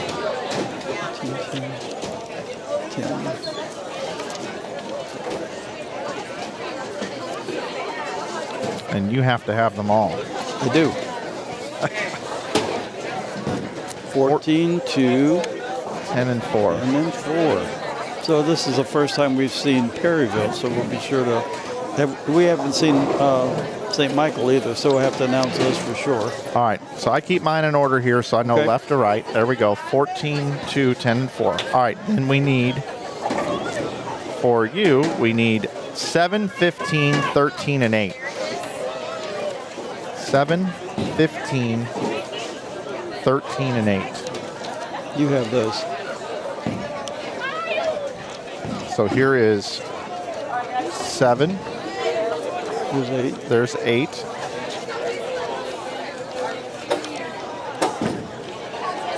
$15. So 7, 15, So it goes 7, 15, 13, and 8. 13, and 8. Okay. So you got it. I don't know if we announced CBC or not. I don't think they've been in front of us yet. Yeah, we had them. We did. I Okay. caught, they were on my lanes a little while ago. Did we do Lindbergh yet? Yep, we did Lindbergh as well. Okay, good. So I'm going to introduce 13 and 14. So on 13 and 14, we're going to have Central High School on 13. It's taking on Lafayette, C1. Then next door, we got St. Michael the Archangel. They're new to our stream. Those guys are bowling on lane 15 right now. And Perryville is on lane 16. So your matchups, then, if you've got the order there, 7 and 15. Right, that's CBC and Lindbergh. And then next door, 13 and 8. Then we have Seckman and Fox. Okay, so those are some teams we've had come through here already. We've already announced them, so we're good there. And we introduced Central High School earlier. They were here, the red and black team. Right. Lafayette COC1 is Stella Barnes, Colby Dickmeyer. Then we got Colton Fitzgerald. And then we've got Matthias Johnson, Gavin Neal, and Natalie Young. For St. Michael the Archangel, the Navy and Green team, we've got Luke Brown, Adam Rogers, Andrew Rabashashi, Ian McClintock, and we got Julian McFarland and Ryan English. And for Perryville, Jackson Berkowitz, Thea Baldeneck, and I remember you calling out her name earlier, Hazel Mudge, Jaden Munch, Jersey Gelly, and Hayden Elder. Yep. All right.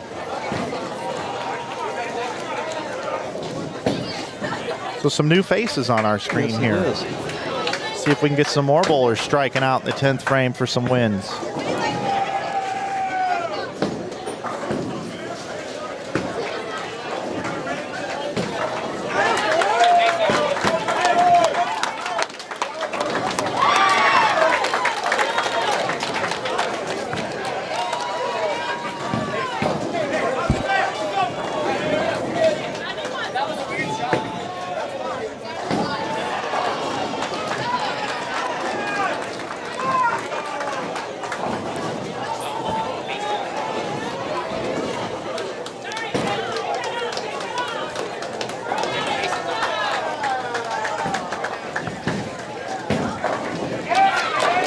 Well, Tom, it's 10:30.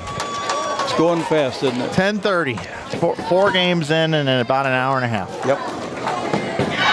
Yep, Baker is so fast-paced. Some years ago, it's probably been 12, 15 years ago, the NCAA women's national finals were held at Tropicana. Yep.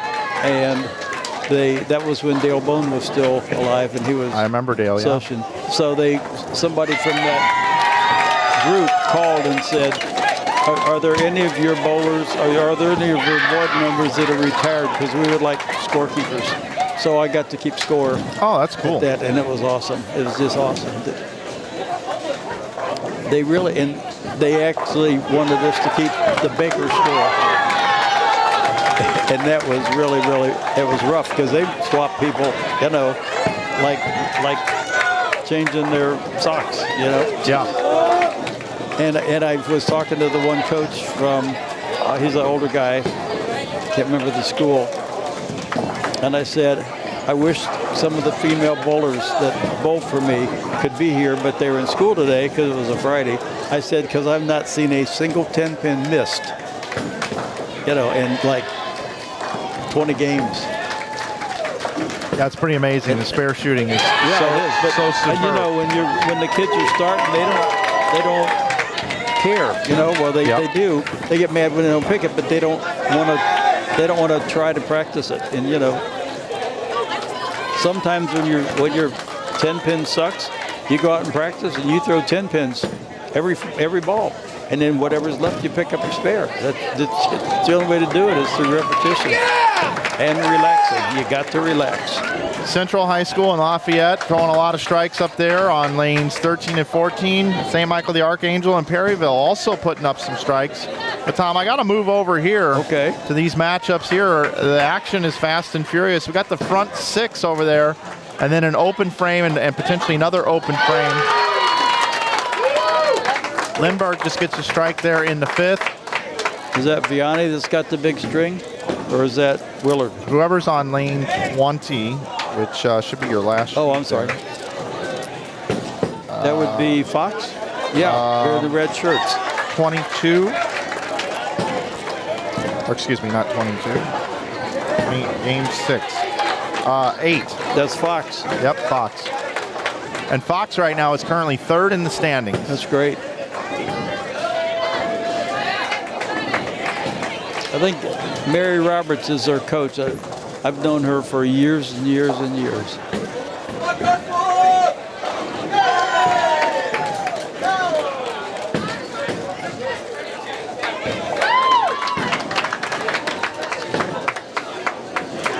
Now, if I remember correctly, Fox and Seckman, they could be rivals. Yes. Aren't they rivals, bowling each other right down here? in Jeffco, yes. Yeah. And Seckman, they're all Jeffco teams. So the best Seckman can do is get to 196. So it looks like Fox is going to get the win here. Yep. Man, what a great shot, man. These two-handed anchor bowlers, just about for every team, just deliver in the 10th frame.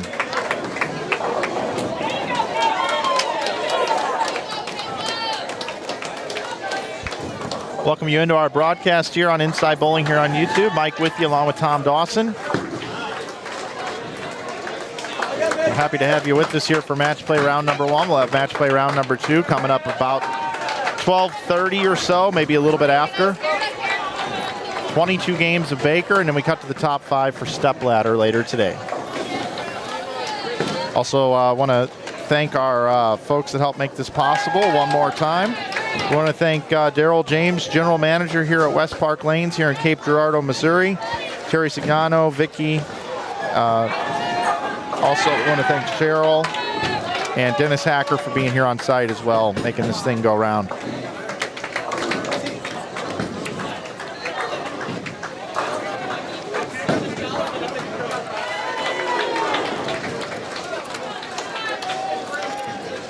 We are in game number 6.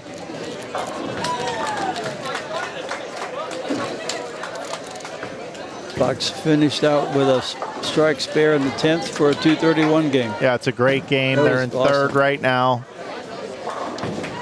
They're lined up well here on this house pattern. They had all strikes except 2 opens and the 7th spare in the 10th. That was an awesome game.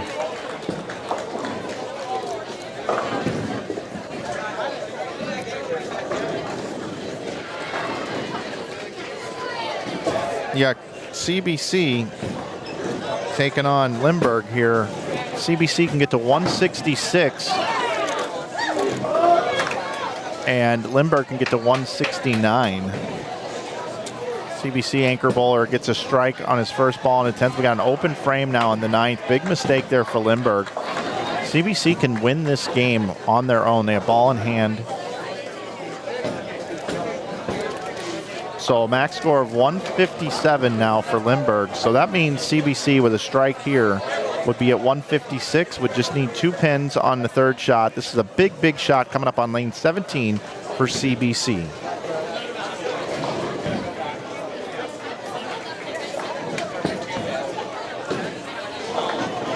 Gets the strike, locks out Lindbergh. Just needs 2 pins now on this next ball.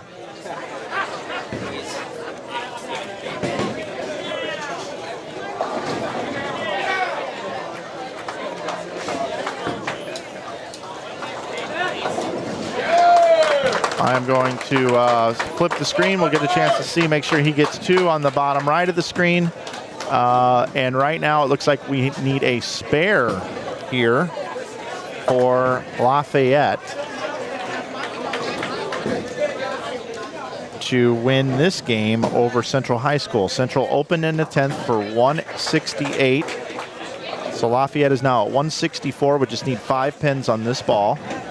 And next door, it looks like it was St. Michael the Archangel with 169 and was defeated by Perryville High School 189. So this is the last shot that we need here on what we have up on our stream. We need 5 pins right here for the win for Lafayette. And that looks good. Strike will do it. That will. Just like that, we're heading into game number 7. Time to shuffle the deck again. All right. 11, 19, 5, and 7.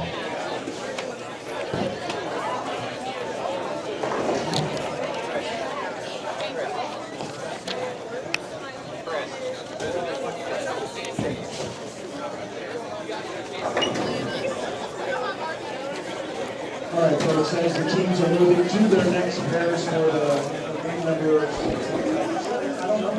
5 and 7, 11, 19. Yep. We just need 11. There it is. 11 is beyond. Perfect. Is All beyond right. again. So that'll be our 13 through 16 matchups. And then in game number 7, we've got 10, 20, 3, and 21. 10, 20, 3, and 21. I got 21. You got. I got 3. That'll go with 3 and 21. So that's your right pair. And we got 10 and 20. I got 20 for you right here. Okay. And you need 10. I got 10 right here for you. All right.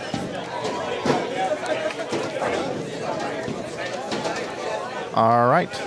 So in this game number 7, we've got on lanes 13 and 14, we're going to have Vianney taking on Ray-Peck.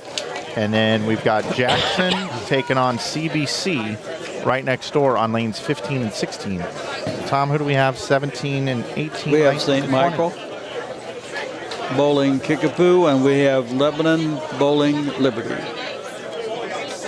Liberty, Liberty, Liberty. It's like the insurance. Yes, the insurance, yeah.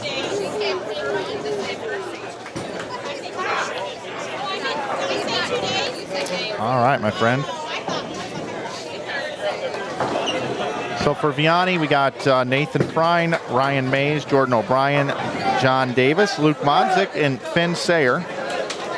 Ray-Peck, again, we got Elijah Queetham. We got Jade Fleming, Caleb Strandridge, Jackson Allen, Aiden Tuckfield, and Brendan Tuckfield. For Jackson, we got Caden Kiplinger, Caleb Martin, Aiden Hopt, Harper Burnett, and Hunter Jones. And for CBC, again, we got Ben Bardot, Justin Dowdy, Mikey Kenworthy, Kyle Newman, Blake Pelly, William Stewart, and Ethan Williams. And for St. Michael, I think we've announced these, but I'm not sure. Yeah, we might as well again. We got Luke Brown, Adam Rogers, Andrew Ravasicki, Ian McClintock, Julian McFarland, and Ryan English.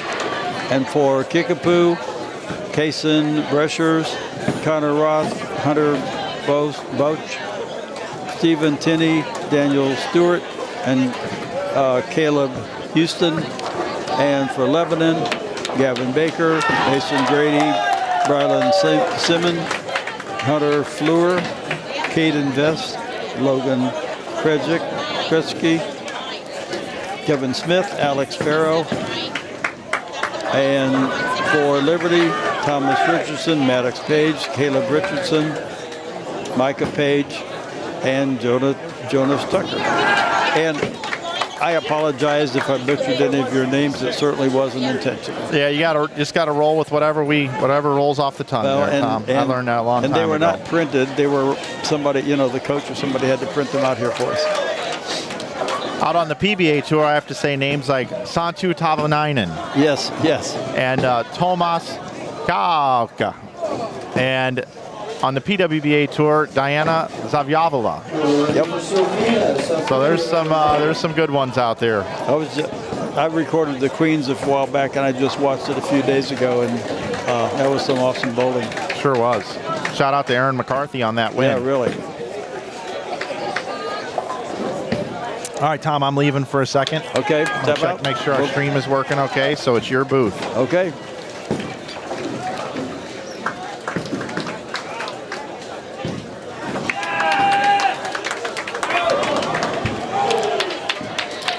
going to see if I can pull out a couple of the resumes of some of the kids because we haven't had time to do most of those. And I think this might be the first year for St. Michael because I don't recognize them from prior years. So let's see what we got there.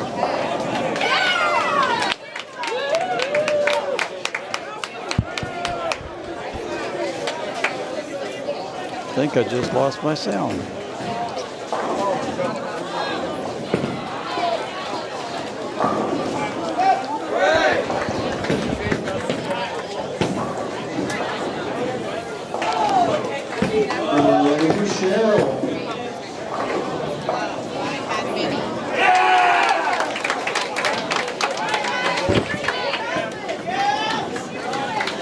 So the coaches for St. Michael are Matt and Sandy Braun.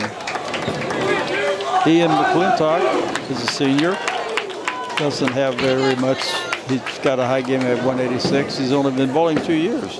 3.7 GPA. Andrew Ravasini, Sini, 11th grader. 4.5 weighted grade point. He bowls in 2 different leagues. He has got a high game of 256, 657 series. And he placed 3rd place in the Kansas City Open this year. He's in the 4-H club. He's the secretary of the 4-H club. Cross country, baseball, student ambassador. He's a peer mentor. We really need those. He's Truman Heartland Foundation Youth Advisor. Missouri Bright Flight Academic All-Star for cross country, honor roll, outstanding science band and student awards. Well-rounded kid. We got Luke, 258 high game, 612. He's a sophomore, 3.4 average. He was a finalist in the Kansas City Open this year. Ambassador of Love, class of 28. That's homecoming court, okay. And he's published the YouTube channel, Living with Luke. Adam Rogers has nothing listed. Neither does Juan. Ryan does have a 255 high game and a 610, and he's a junior, so he'll be bowling next year. And he's honors in biology. So we got some pretty good students there. Tom, I took a second. I went outside just to make sure everything was working okay. I was looking at our stream on the phone, and you sounding great, by the way, my friend. Okay. But I couldn't help but notice this 7-bagger by Vianney to start the game. And then I stepped right back inside, and they went 9 out, 6-2. But they've already got the game locked up here with a possible 245. Wow. Yeah, where's Vianney at in the standings? I was just thinking the same thing. They're 8th right now. Yeah. After 4 games. Should have a 6-game update here in just a moment. Yep. But look at the scores next door, too. With this matchup between Jackson and CBC. Still bowl 248 for Jackson. CBC can still bowl 257. And aren't they the one that just took one by a pin or something? Yeah. Yep.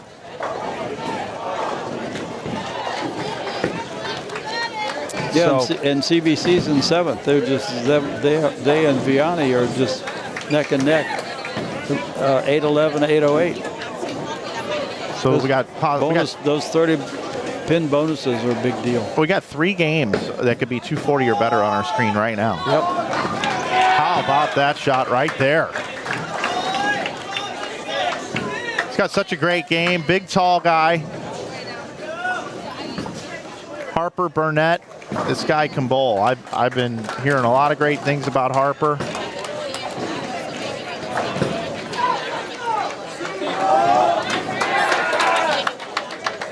CBC hanging right in there. Can still get the win right now. If Harper Burnett strikes out, CBC will need a double to get into the 250s. Is that done? Yep, right there.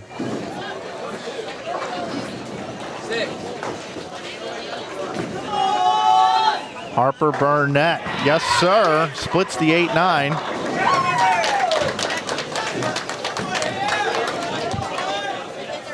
$55 for CBC. Who is that? Hey, before I go to Should the have it there scores, somewhere. the first Thank you. I would like to make an announcement. Needs to strike right here. Gets the strike. They're going to be in the 250s, Tom.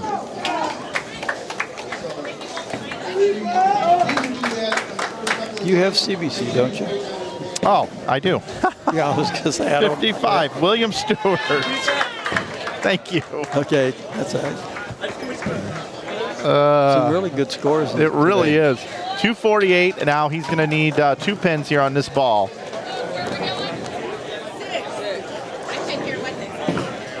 Nice finish from William Stewart and Harper Burnett. Let's go next door and see the conclusion of these games. The scores after 6. First place is Jackson, 1496. Looks like Kickapoo gets the win there, 198. Yeah, they did. 143. Third place is Sutton, 1324. Fourth place is Lebanon, 1275. And in fifth place is Gianni, 1225.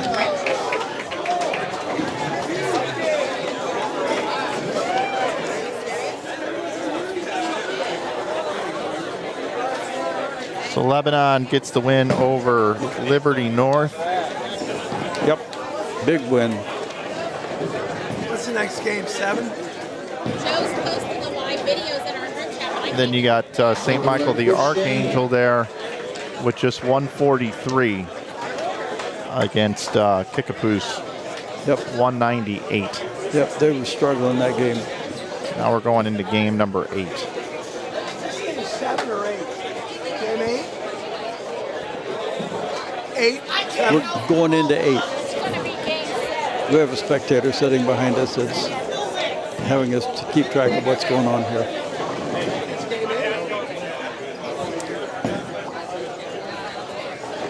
All right, I guess we got to do this again. All right. All right, so we're going into game 8. So game 8 here, 13 and 14. We've got 1, 13, 9, and 3.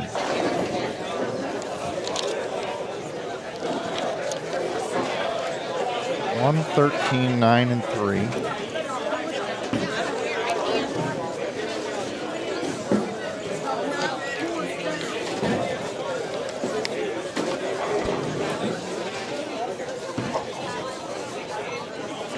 Nine and 3. Just need 13. I think you have 3. Yeah, I do. Just need 13.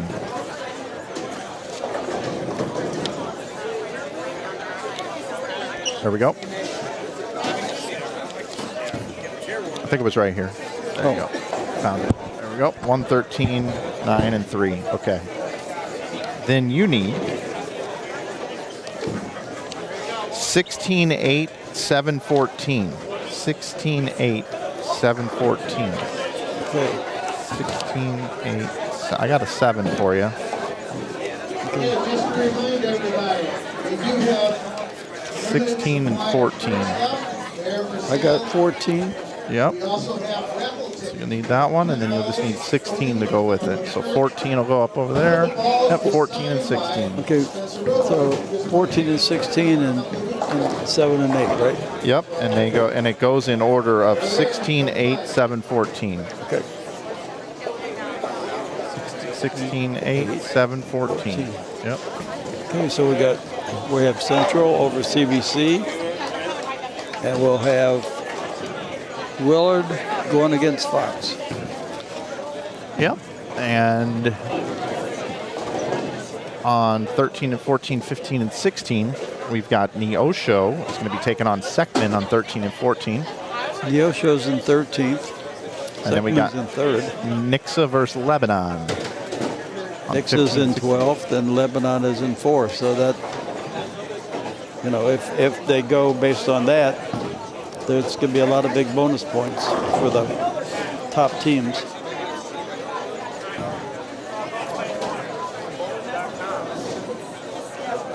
So standings after 6, did we go over those? I don't remember if we did or not. I don't think we did. We'll go over them again. Jackson's got a big lead. Jackson right now is at 1496. At 1327 is second with Fox. Seckman is third at 1324. Lebanon is fourth at 1275, followed by Vianney in fifth at 1225. Lafayette COC1 is in sixth at 1224. Then at 1205 is CBC. Liberty North is eighth at 1203, followed by Willard in ninth at 1192. 10th is Kickapoo at 1181. Then you got Belton, Nixa, Neosho, Lee Summit, Ray Peck, Blue Springs. That's down to 16th. 17th through 21st is Central, Perryville, Lindbergh, DeSmet, and St. Michael the Archangel. So right now, Jackson bowls 439, 509, and 548 for their 2-game sets. 548. That's a massive. That's awesome score. Yes. They're crushing them right now. And you know, the more you win, it just pumps you up. Oh yeah. Neosho consists of Jacoby Gonzalez, Alex Peraza, Danielle Green, Dre McCurmish, and Brendan Anderson, taking on Seckman, which is Corey Kojimo, Jacob King, Caden Brutcher, Danielle Roberts, Corey Helsinger, and Porter Satley. And then next door for Nixa again, Addison Harvey, Nicolette Fowler, Will Wright, Dash Crawford, Luke Bailey, Nick Platt, Lincoln Brown, taking on Lebanon, which consists of Gavin Baker, Mason Grady, Braylon Simon, Hunter Fleur, Caden Vest, Logan Kretschy, Kevin Smith, and Alex Barrow.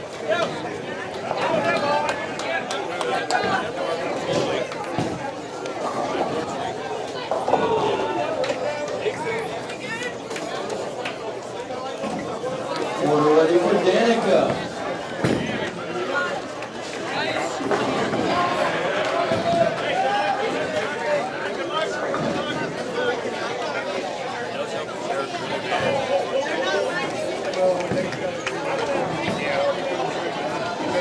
Well, I've got CBC coming up against Central. CBC's in 7th place. They're shooting really good. Central is down in 17th place, but all they need to do is get a little confidence and take that game away and get those bonus points. So we got Ben Bartlett, Justin Dowdy, Mikey Kinworthy, Kyle Newman, Blake Kelly, and William Stewart and Ethan Williams for CBC.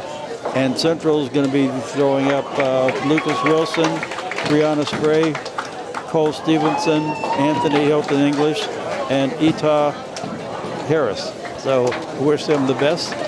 Get some big scores here. We got to pick up some bonuses if you're going to go up the ladder. And Fox, of course, is in 2nd place, and they're bowling Willard, which is in 9th place. So that could go either way. We got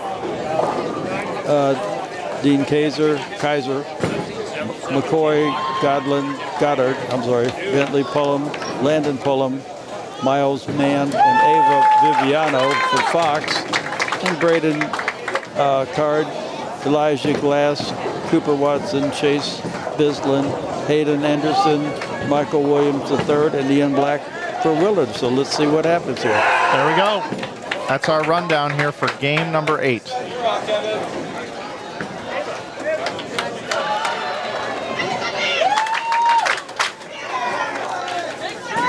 We'll have 3 more games for you here after this one, and then we'll take a break. How long is the break? About 45 minutes? It's about an hour. They do an hour? They have a sack lunch and sodas and stuff for everybody. Do they re-oil? I think they do. I'm pretty sure they do. I'm going to double check on that real quick.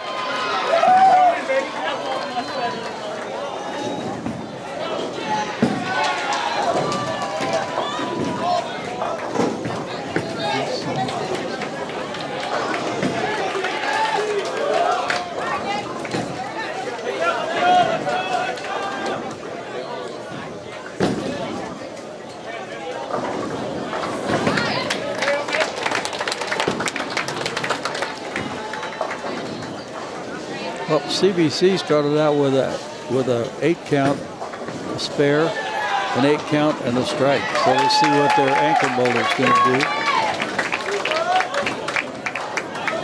And he threw a strike, so they have a double up now. The Central started with a 9 open, a spare, 9 open, and a strike. So this game is right now a low scoring game, but it's very close. And Fox and Willard.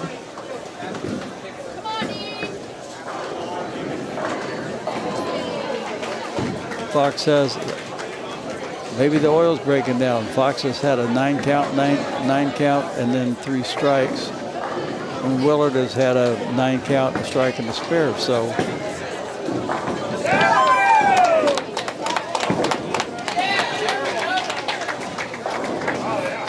if Willard could keep this up, they might move up a little bit. I don't think Fox is certainly not going to let them because they're throwing big games. They're in second place.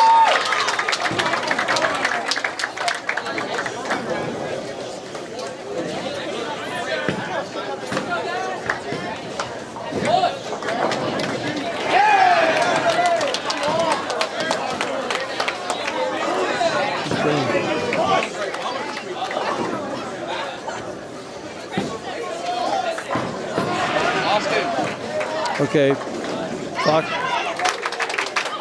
Fox is coming back. They've had 5 strikes in a row after their 2 9 counts.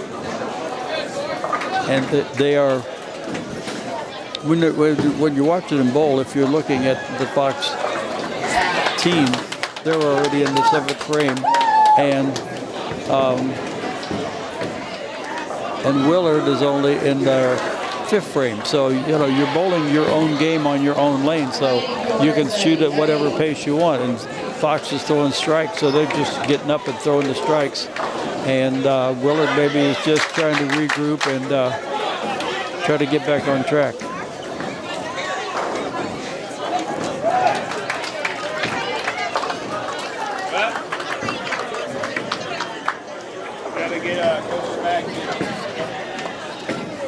But down at CBC and Central there,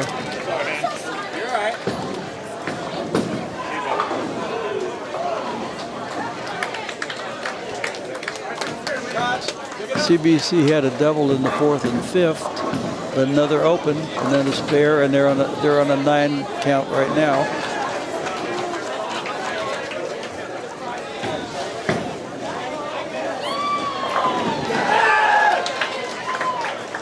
See if he picks a single pin spare. And he did. Okay.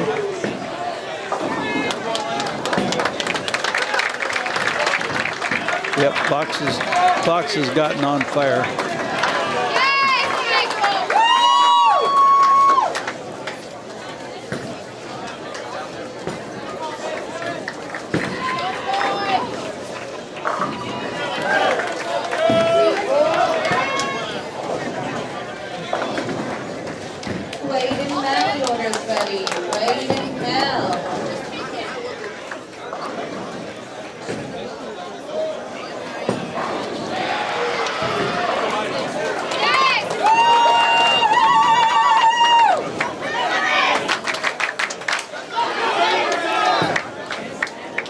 Fox has a 205 in the 9th with a spare up in the 10th.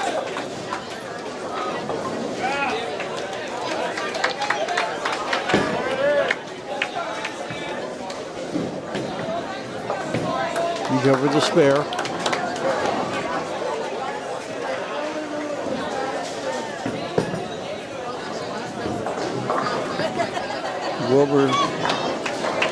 Willard had an 8 count.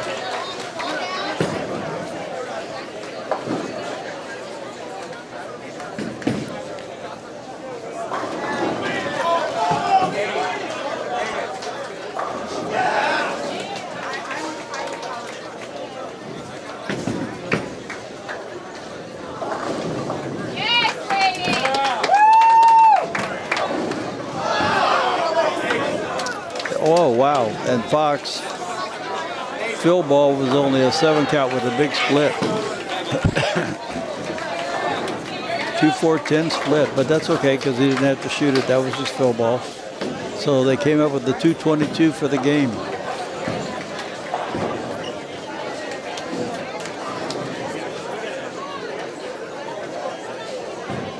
And CBC and Central.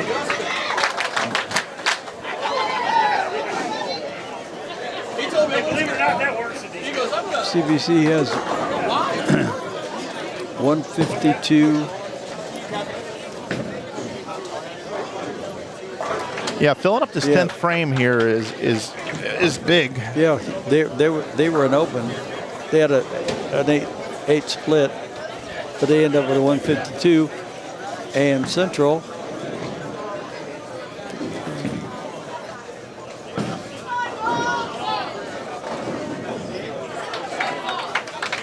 Respotting some pins there. I'm going to move over here for a second. Okay.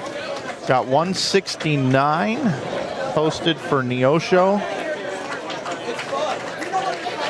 And we can still get to 184 for Seckman.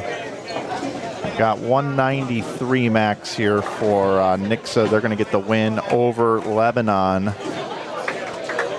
Looks like we got the respot down there. We'll cruise over there for a second. And that spare is going to, as long as they get 6 pins, is going to get the win there.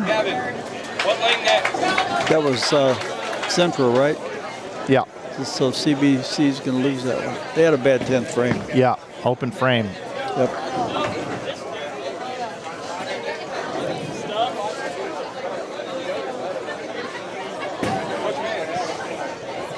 What lane are we at next? Need 6 pins on 2 balls here for Seckman.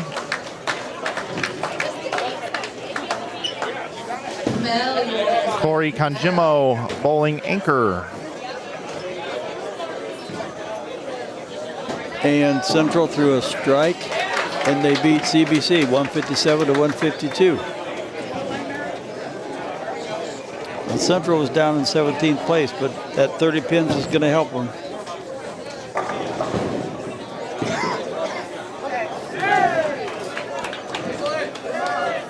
All right. That's really 187 with the bonus, so.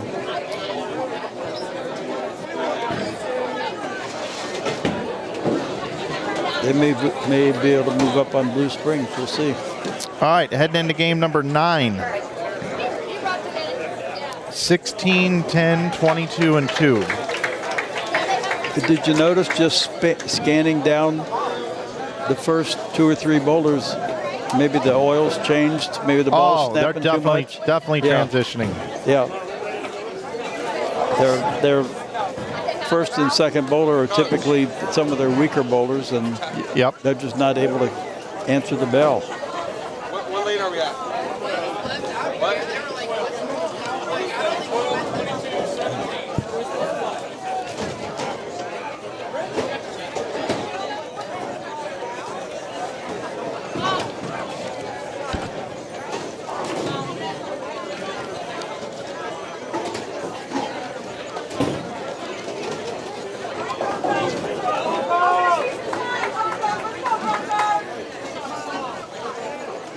All right, let's see here.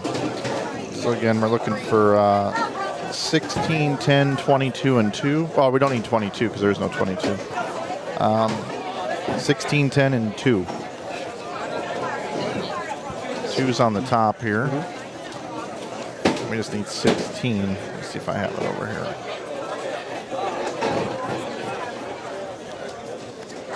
I got 16. You got 16? All right, so that's going to take care really of me over here. So then you have game 9, you have 1, 11, 18, and 6. I got 1 right here for you. Okay. 1, 11, 18, and 6. I got 11. And I've got 6. I need an 18. You should have 18 as well. Yeah.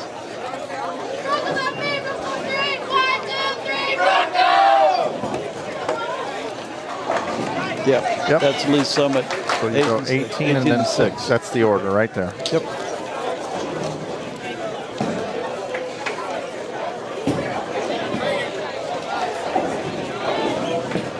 Looks like your pairs are going to get started first. Got Lee Summit off to the races. All right.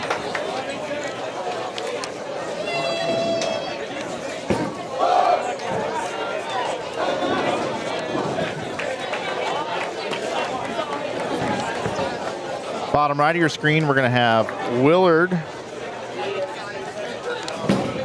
versus St. Michael the Archangel, and then Lafayette is going to be bowling unopposed.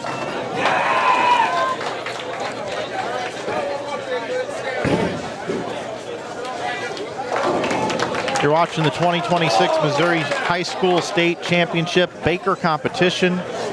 First 11 games for you right here. We believe that our second stream will start around 12:45 today. These players should get done around 12. 45-minute break in the action. They will re-oil the lanes. And then we will come back with 11 more games for you, and then a stepladder final, which should start promptly at 4 p.m. Is Lee Summit on the left or right lane? Team 18. So you've got... I got 6 and 18. 18 and 6 is on 19 okay, and 20. Good. And then you got 1 and 11 on Yep. 17 and 18.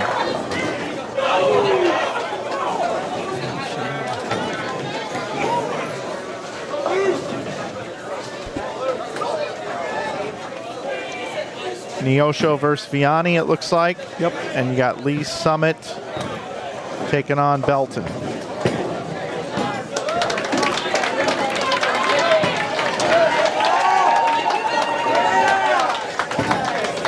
Belton is 11th place. They're not doing bad.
Again, Lafayette there on the right side of your screen is bowling unopposed this game. Yep.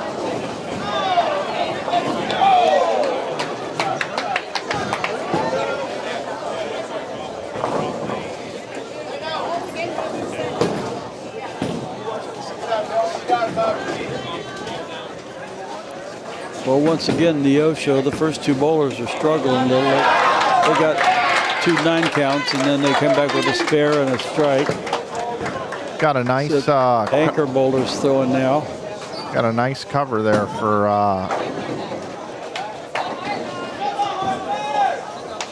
Lafayette. 3, 6, 7, 10.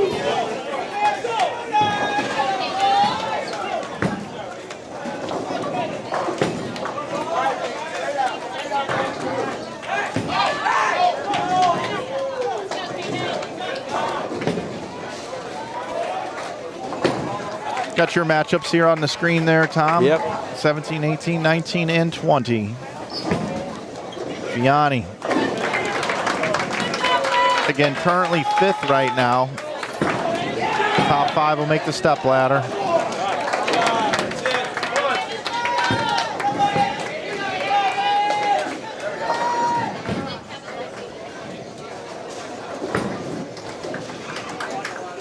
Neosho and Vianney. Vianney with a slight lead in that match. Lee Summit with a lead as well.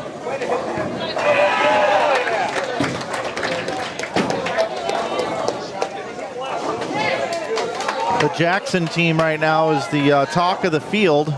They lost to 250 though, right in front of us a couple games ago. Yeah. But boy, have they bowled outstanding so far. They got a big lead. They do have a big lead. They're 1496 in first over 1327 in second place as bonus points. Really make a difference. Is really 1496 the year that Columbus sailed the ocean blue? I think it was 1492. I think it was too. But close. You were a Vianney graduate, right? I was. I don't know if I should say that right now on air. I don't know if that does any good or not. But well, I didn't go to school in St. Louis. I was born and raised in Dayton, Ohio. So first time somebody asked me what school I went to, I said, "What does it matter? It's not in here." Yeah, home of Capri Lane, Dayton, Ohio. Yes, and I live about 4 miles from there, and that's where when you went on a date, you either played putt-putt or trampoline, or you went to Capri and bowled. Capri Lanes. Yes. Yep. I used to bowl junior masters there. Did you really?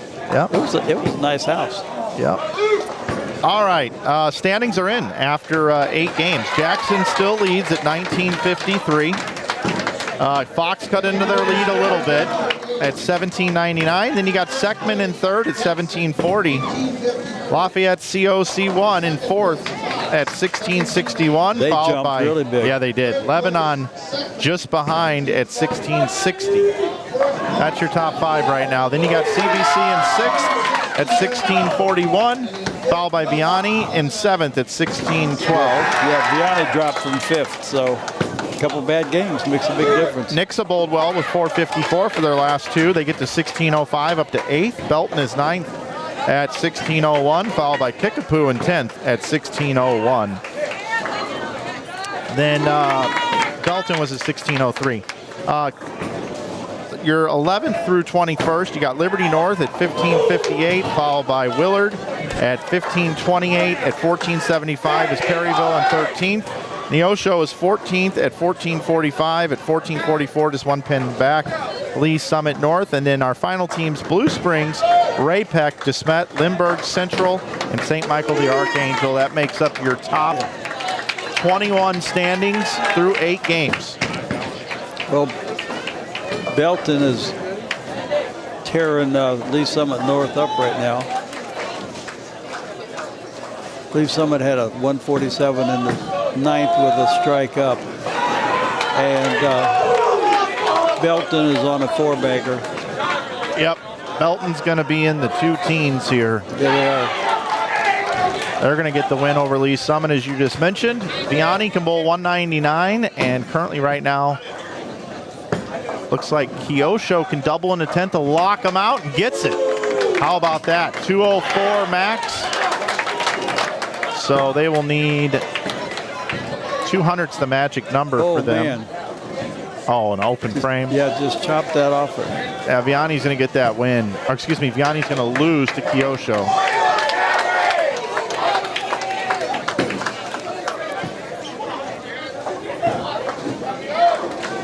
So these matches are just about over. Head over here. St. Michael the Archangel continues to struggle, but they've got a great attitude. They're showing a lot of team spirit out there. Yes, they are. They can max at 134. Willard is going to get the win here. How much of a win? We'll see. They can bowl 179. And unopposed, Lafayette COC1, who is now all the way up to 4th position. They bowled 213 against the 22nd team, which is the blind. Yeah. So that's a nice game, 213 and bonus pins here in game number 9. That team's on the move, Lafayette. Yeah, they are. Yeah, let's talk about Lafayette for a second. So they opened up. They struggled at the beginning. They bowled 342. Then they came back and bowled 447, 435, and 437. So they are moving in the right direction, and a 213 game on top of it.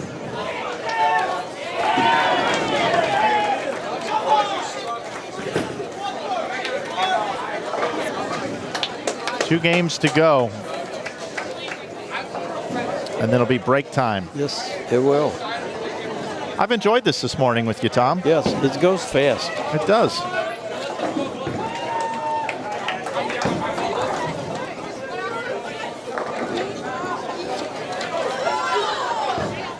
So last year we only. What's that? I got a picture-in-picture going, 13 to 20. Yeah. Yep. Last year we didn't have 8 like this. So Yeah. It was, you could only see what was going on in front of you. Yeah, we've got our picture-in-picture, so we're trying to cover a few more bowlers at a time here. Give everybody a little bit of the on-screen time as best as we can. Eric Williams in the chat says, let's go CBC. Well, I guess we can prep for our next game, game number 10. Okay. So we need 17, 8, 20, and 18. 17, 8, 20, and 18.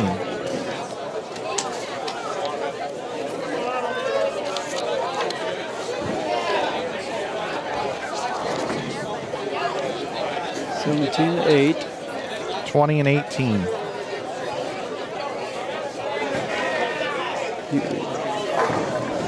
Got it.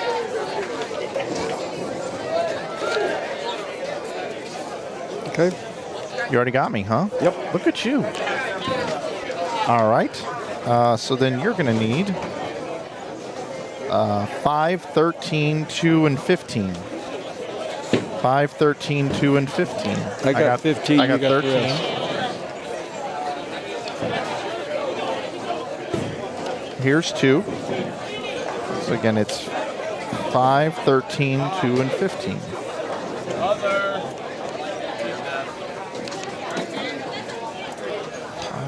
13. So what are we looking for? 5? 5. Here it is. Okie doke. For you, bud.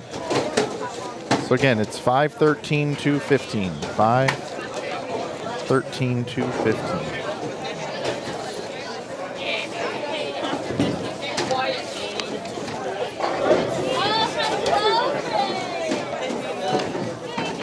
So 13 and 14 is going to be DeSmet taking on Fox, and Lee Summit over on 15 and 16 is going to take on Kickapoo. Okay.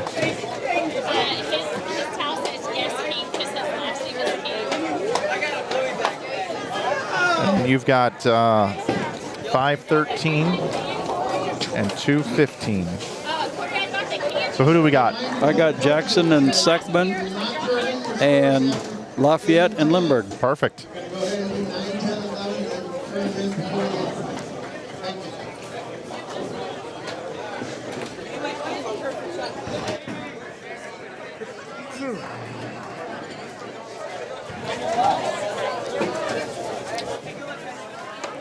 I'm going to step away and get the ruling on what the blind team has to do to get their points. Sounds Be good. right back. Okay. Tom Dawson, everybody, going to go get some information for us. Going to stretch his legs, get up, walk around a little bit.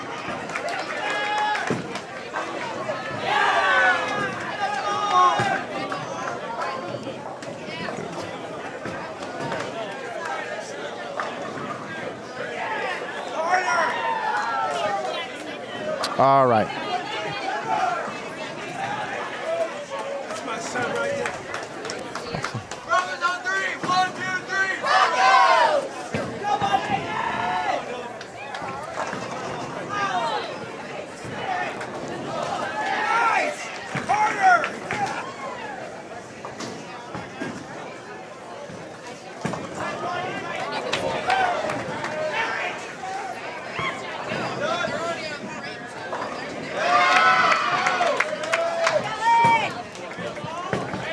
Again, our break will come up. We'll be back. I think we got a schedule for 12:30. It's probably going to be closer to 12:45.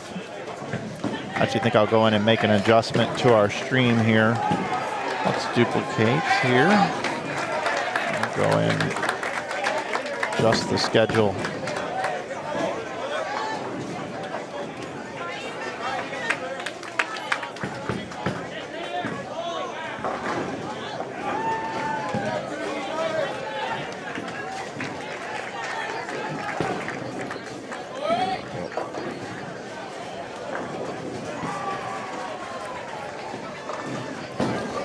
Okay. You're back. The answer is as soon as they throw that first ball, they got 30 points. Okay. So, I mean, it's not like, sometimes you know that there's teams when they're bowling the blind, they throw off because they want to watch their average, which is not really right, but they wouldn't do that here because they got to get everything they can. Yeah, and it's a scratch competition. Yeah, it's a scratch, and the 30 is a bonus, but they still want to shoot the best score they can. So that's the answer. When they're bowling the blind team, everybody's an automatic 30 on that. Might want to bring your mic up just a little bit more. There you go. Perfect. Is that better? Yep. Okay.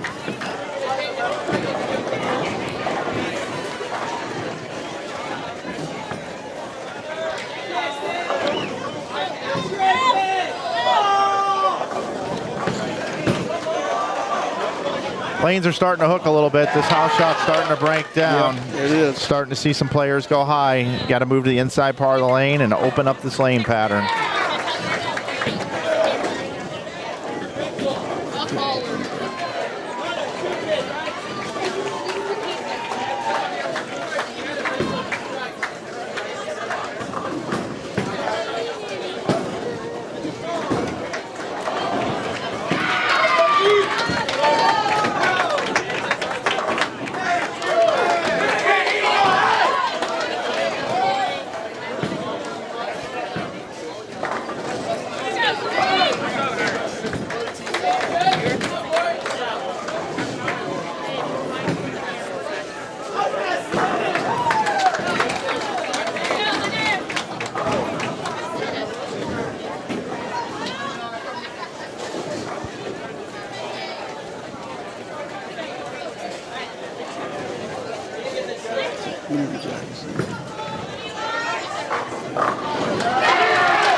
Okay, I'm going to pull out a few more of these resumes.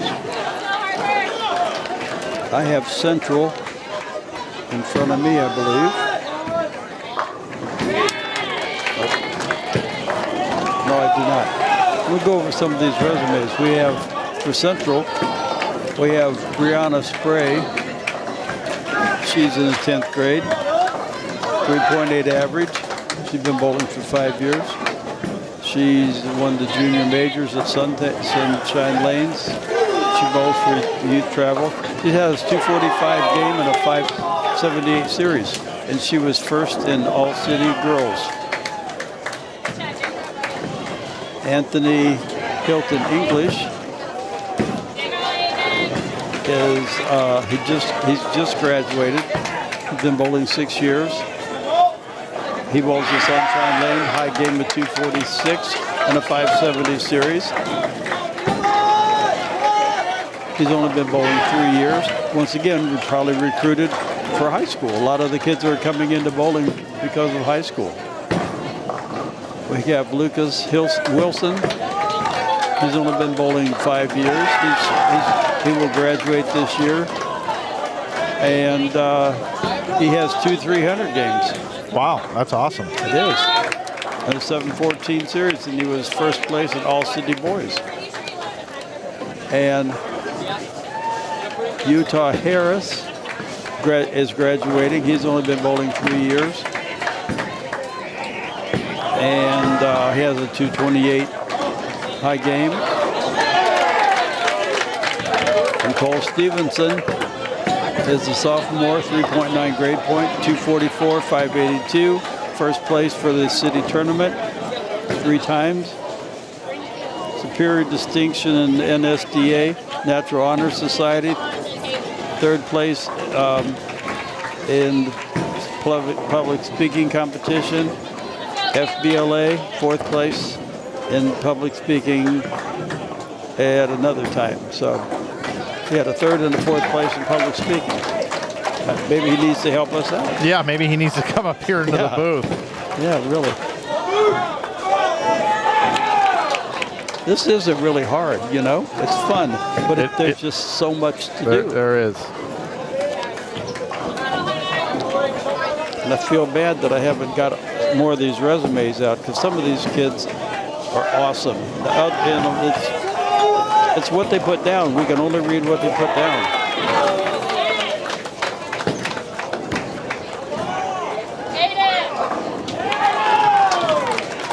Well, let's take a look at the scoreboards here. Okay.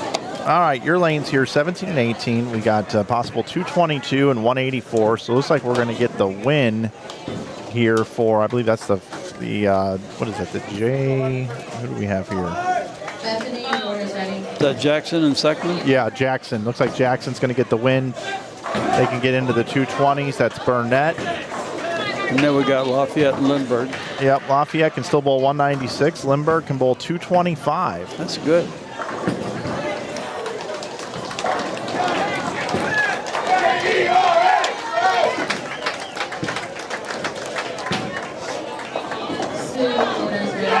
And looks like next door we've got some finals already. We have DeSmet bowled 241. Whoa. Fox had 169. And it was 182 for Lee Summit North. And Kickapoo, not a very good game here at all. Or excuse me, Kickapoo actually looks like they had, Kickapoo's on the left lane. Kickapoo had 182. Lee Summit, best they can do is 149. Yeah. Yep. Hopefully after they re-oil, the games will come back.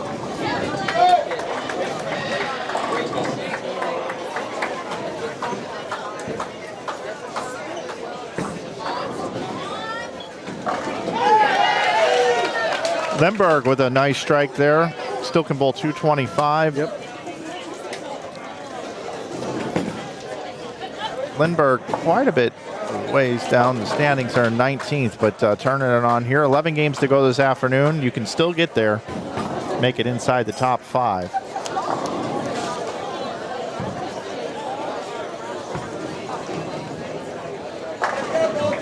One game to go after this one.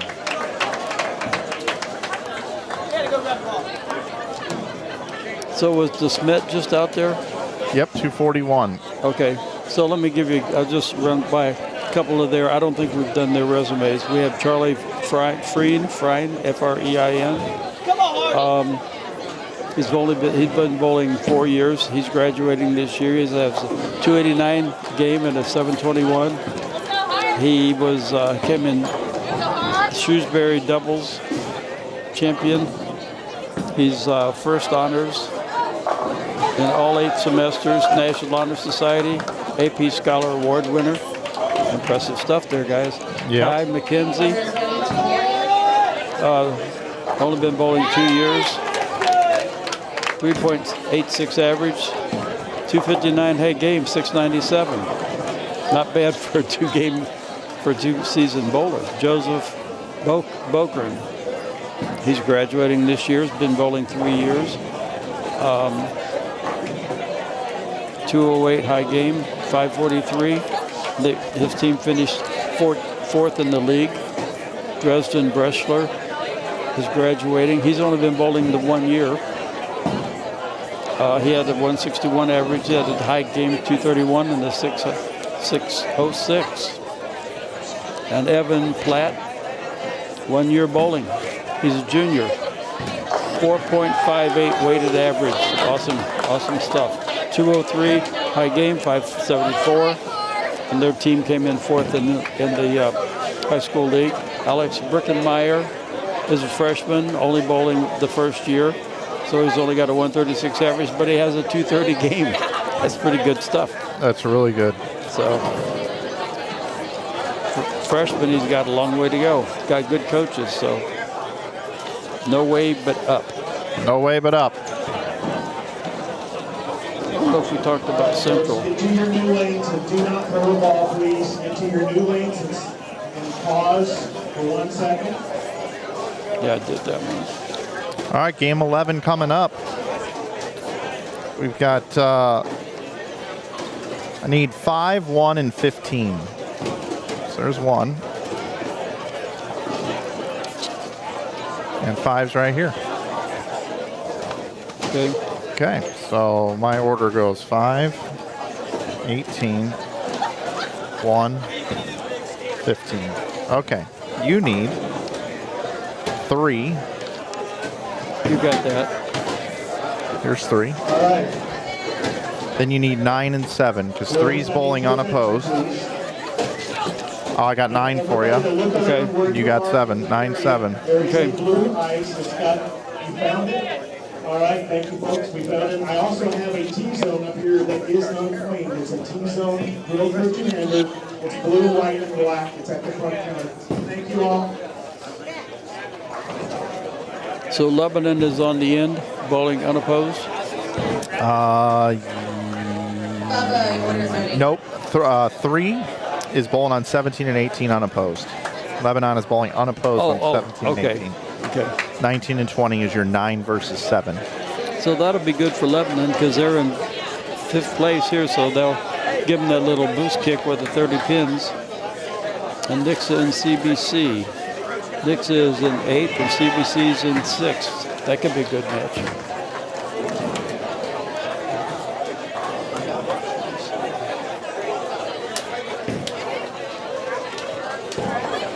CBC's easy to find on the monitor because they have brothers, because it's Christian Brothers College. Yeah, I like how they got brothers on the back. Yeah.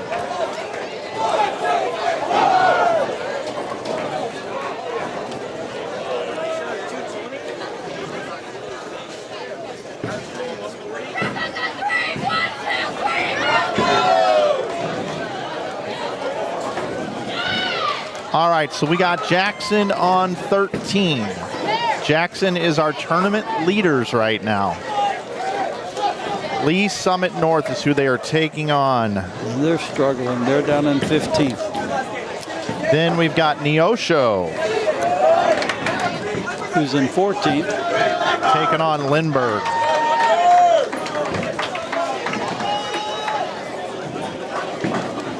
Who's in 19th. They did bowl 213 unopposed their last game, though. Yeah, yes, and that's not reflected here. So because the last 3, they're going to bowl 3 before they give us. The next one will be after the last game. Actually, I think Lindbergh had 225 the last game. That's my bad. 225 and a win. So.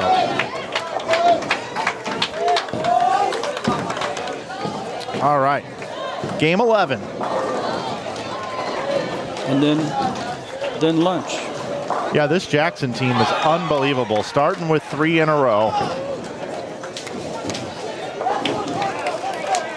Jackson is anchored by Harper Burnett. That's the big, tall guy. We got Hunter Jones stepping up here on 13. Bowls 4th for them.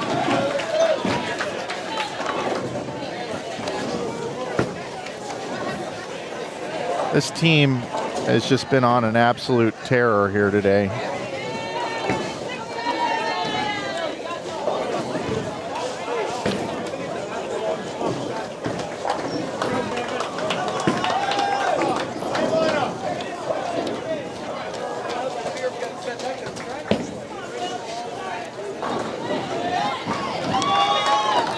Well, 2022 is the year I did the first broadcast.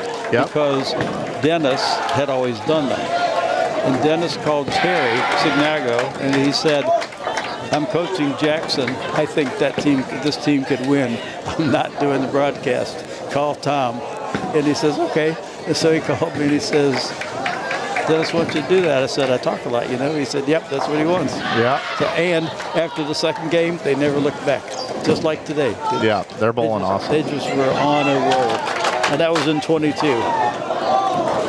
And this is their lineup. Zoe Fox was their anchor, and she was nails. She just pounded it to death.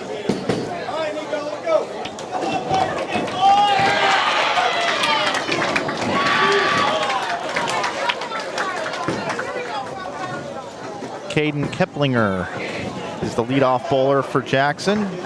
It's already started with a strike. See if he can get his second strike of the game. And he does. How about the front 6 for our tournament leaders, Jackson?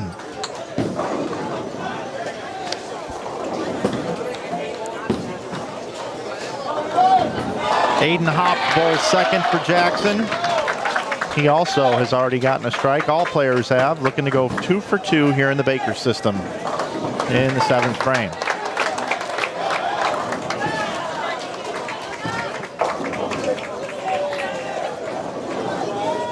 Comes in a little light, trips the 2-pin forward. Right.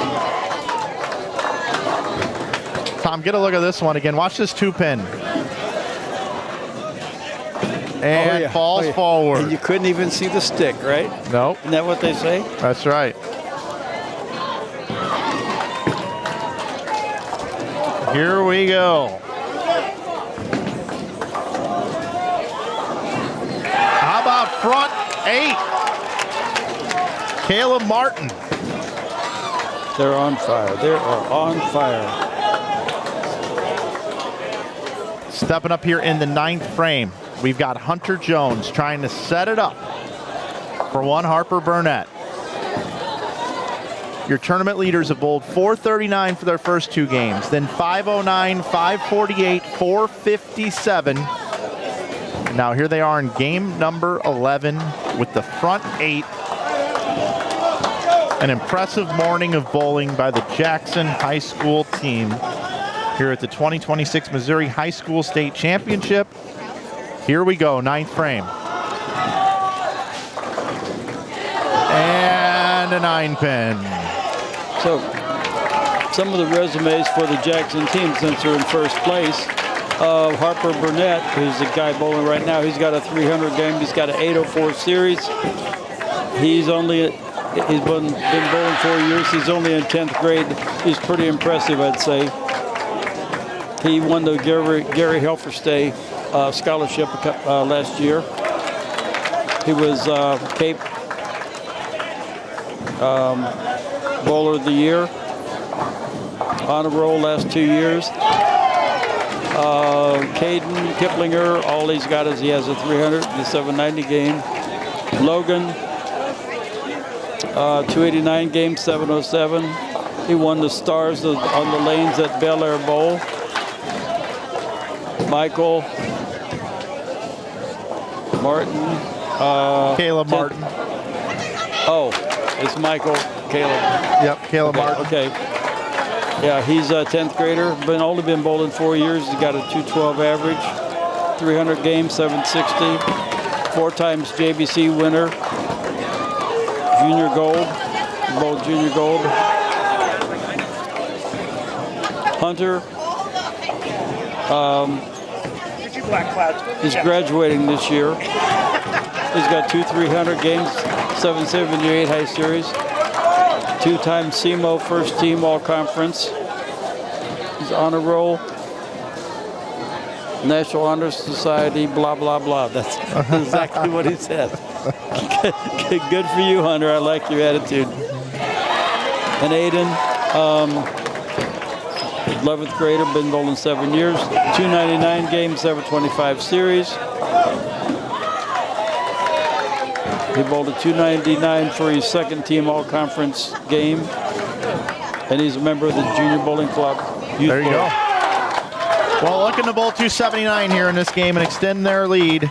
Lee Summit, who they're bowling against, still can bowl a decent game here. They're down in 15th, but they can still get to 200. They can get to 212. Next door in our other matchup with Neosho here. Neosho can bowl 193. 204 left out there for Lindbergh. Lindbergh's been bowling good. How about that 279 game, though, for Jackson? Yeah, that's awesome. And now we move over here. What do we got here? We got a possible 212. Going to get the win here for the Bees. 17. Oh, it looks like they're bowling. That's the unopposed team. Yep. So that's your team number 3 there. So that's Lebanon. And they're in 5th place, so that'll help them. And Automatic bonus. And then you got 9 versus 7, Nixa versus CBC. Right. So CBC posted 192. It looks like they're already done. And it looks like Nixa can get to 194 if they strike out.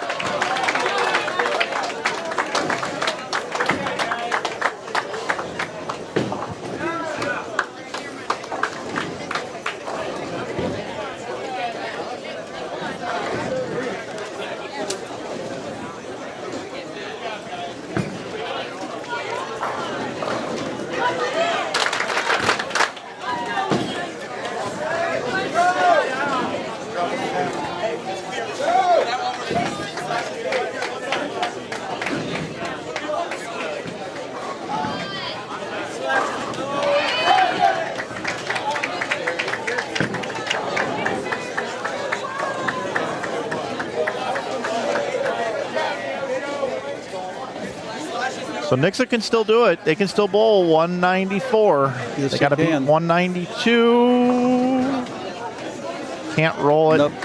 So that's going to be a win for CBC to finish out this morning's bowling.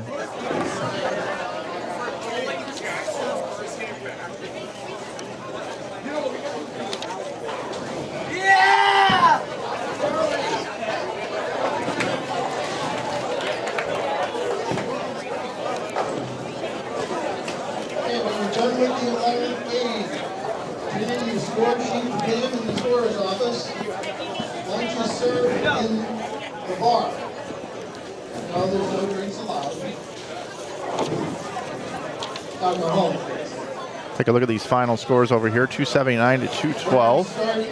183 to 158. And the last ball is to be concluded right here. And again, everybody, we'll be back between 12:30 and 12:45 with your match play round number 2. This is still match play round number 1. Just getting my graphics ready there. Okay. This is the 11th game of 11. Tom and I will be back with all the competition for you.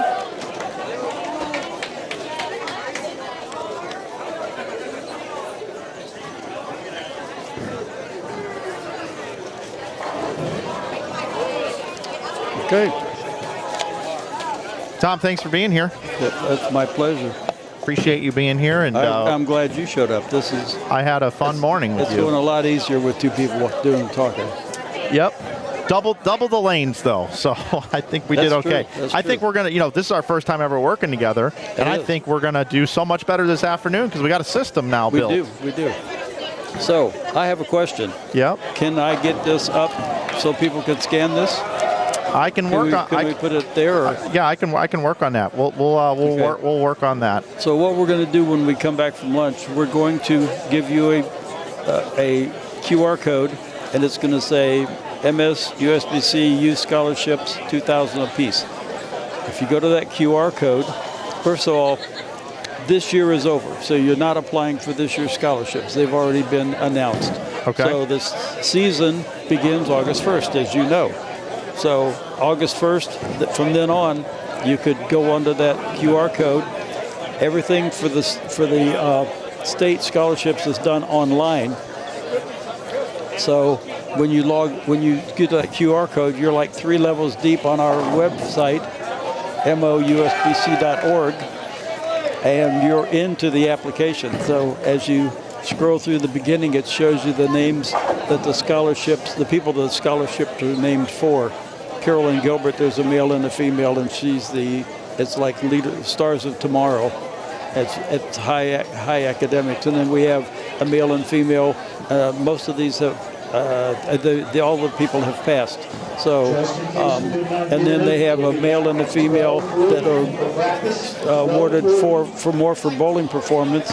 And then we have 2 others that are for leadership and give back to the community and that kind of stuff. So awesome. Each scholarship is $2,000. This year we are only giving away 2 scholarships. Last year we gave away 6. Well, we'll get that link and QR code out there for everybody. Yeah, and it's pretty. It explains exactly what you got to do. But there will probably be a couple of changes after after those people's names, that tells you what's needed. The committee wants to make a couple changes, and we'll probably have that done before the season starts. But all right, Tom, excellent. There's money to be made. We'll give people the opportunity to take advantage of that when we come back this afternoon. We'll be back with match play round number 2 in about 45 minutes to an hour right here on Inside Bowling. So for Tom Dawson and for everybody here at West Park Lanes, my name is Mike Flanagan. You've been watching the 2026 Missouri High School State Championships streamed exclusively live on YouTube, Inside Bowling channel. We'll see you in a little while, everybody.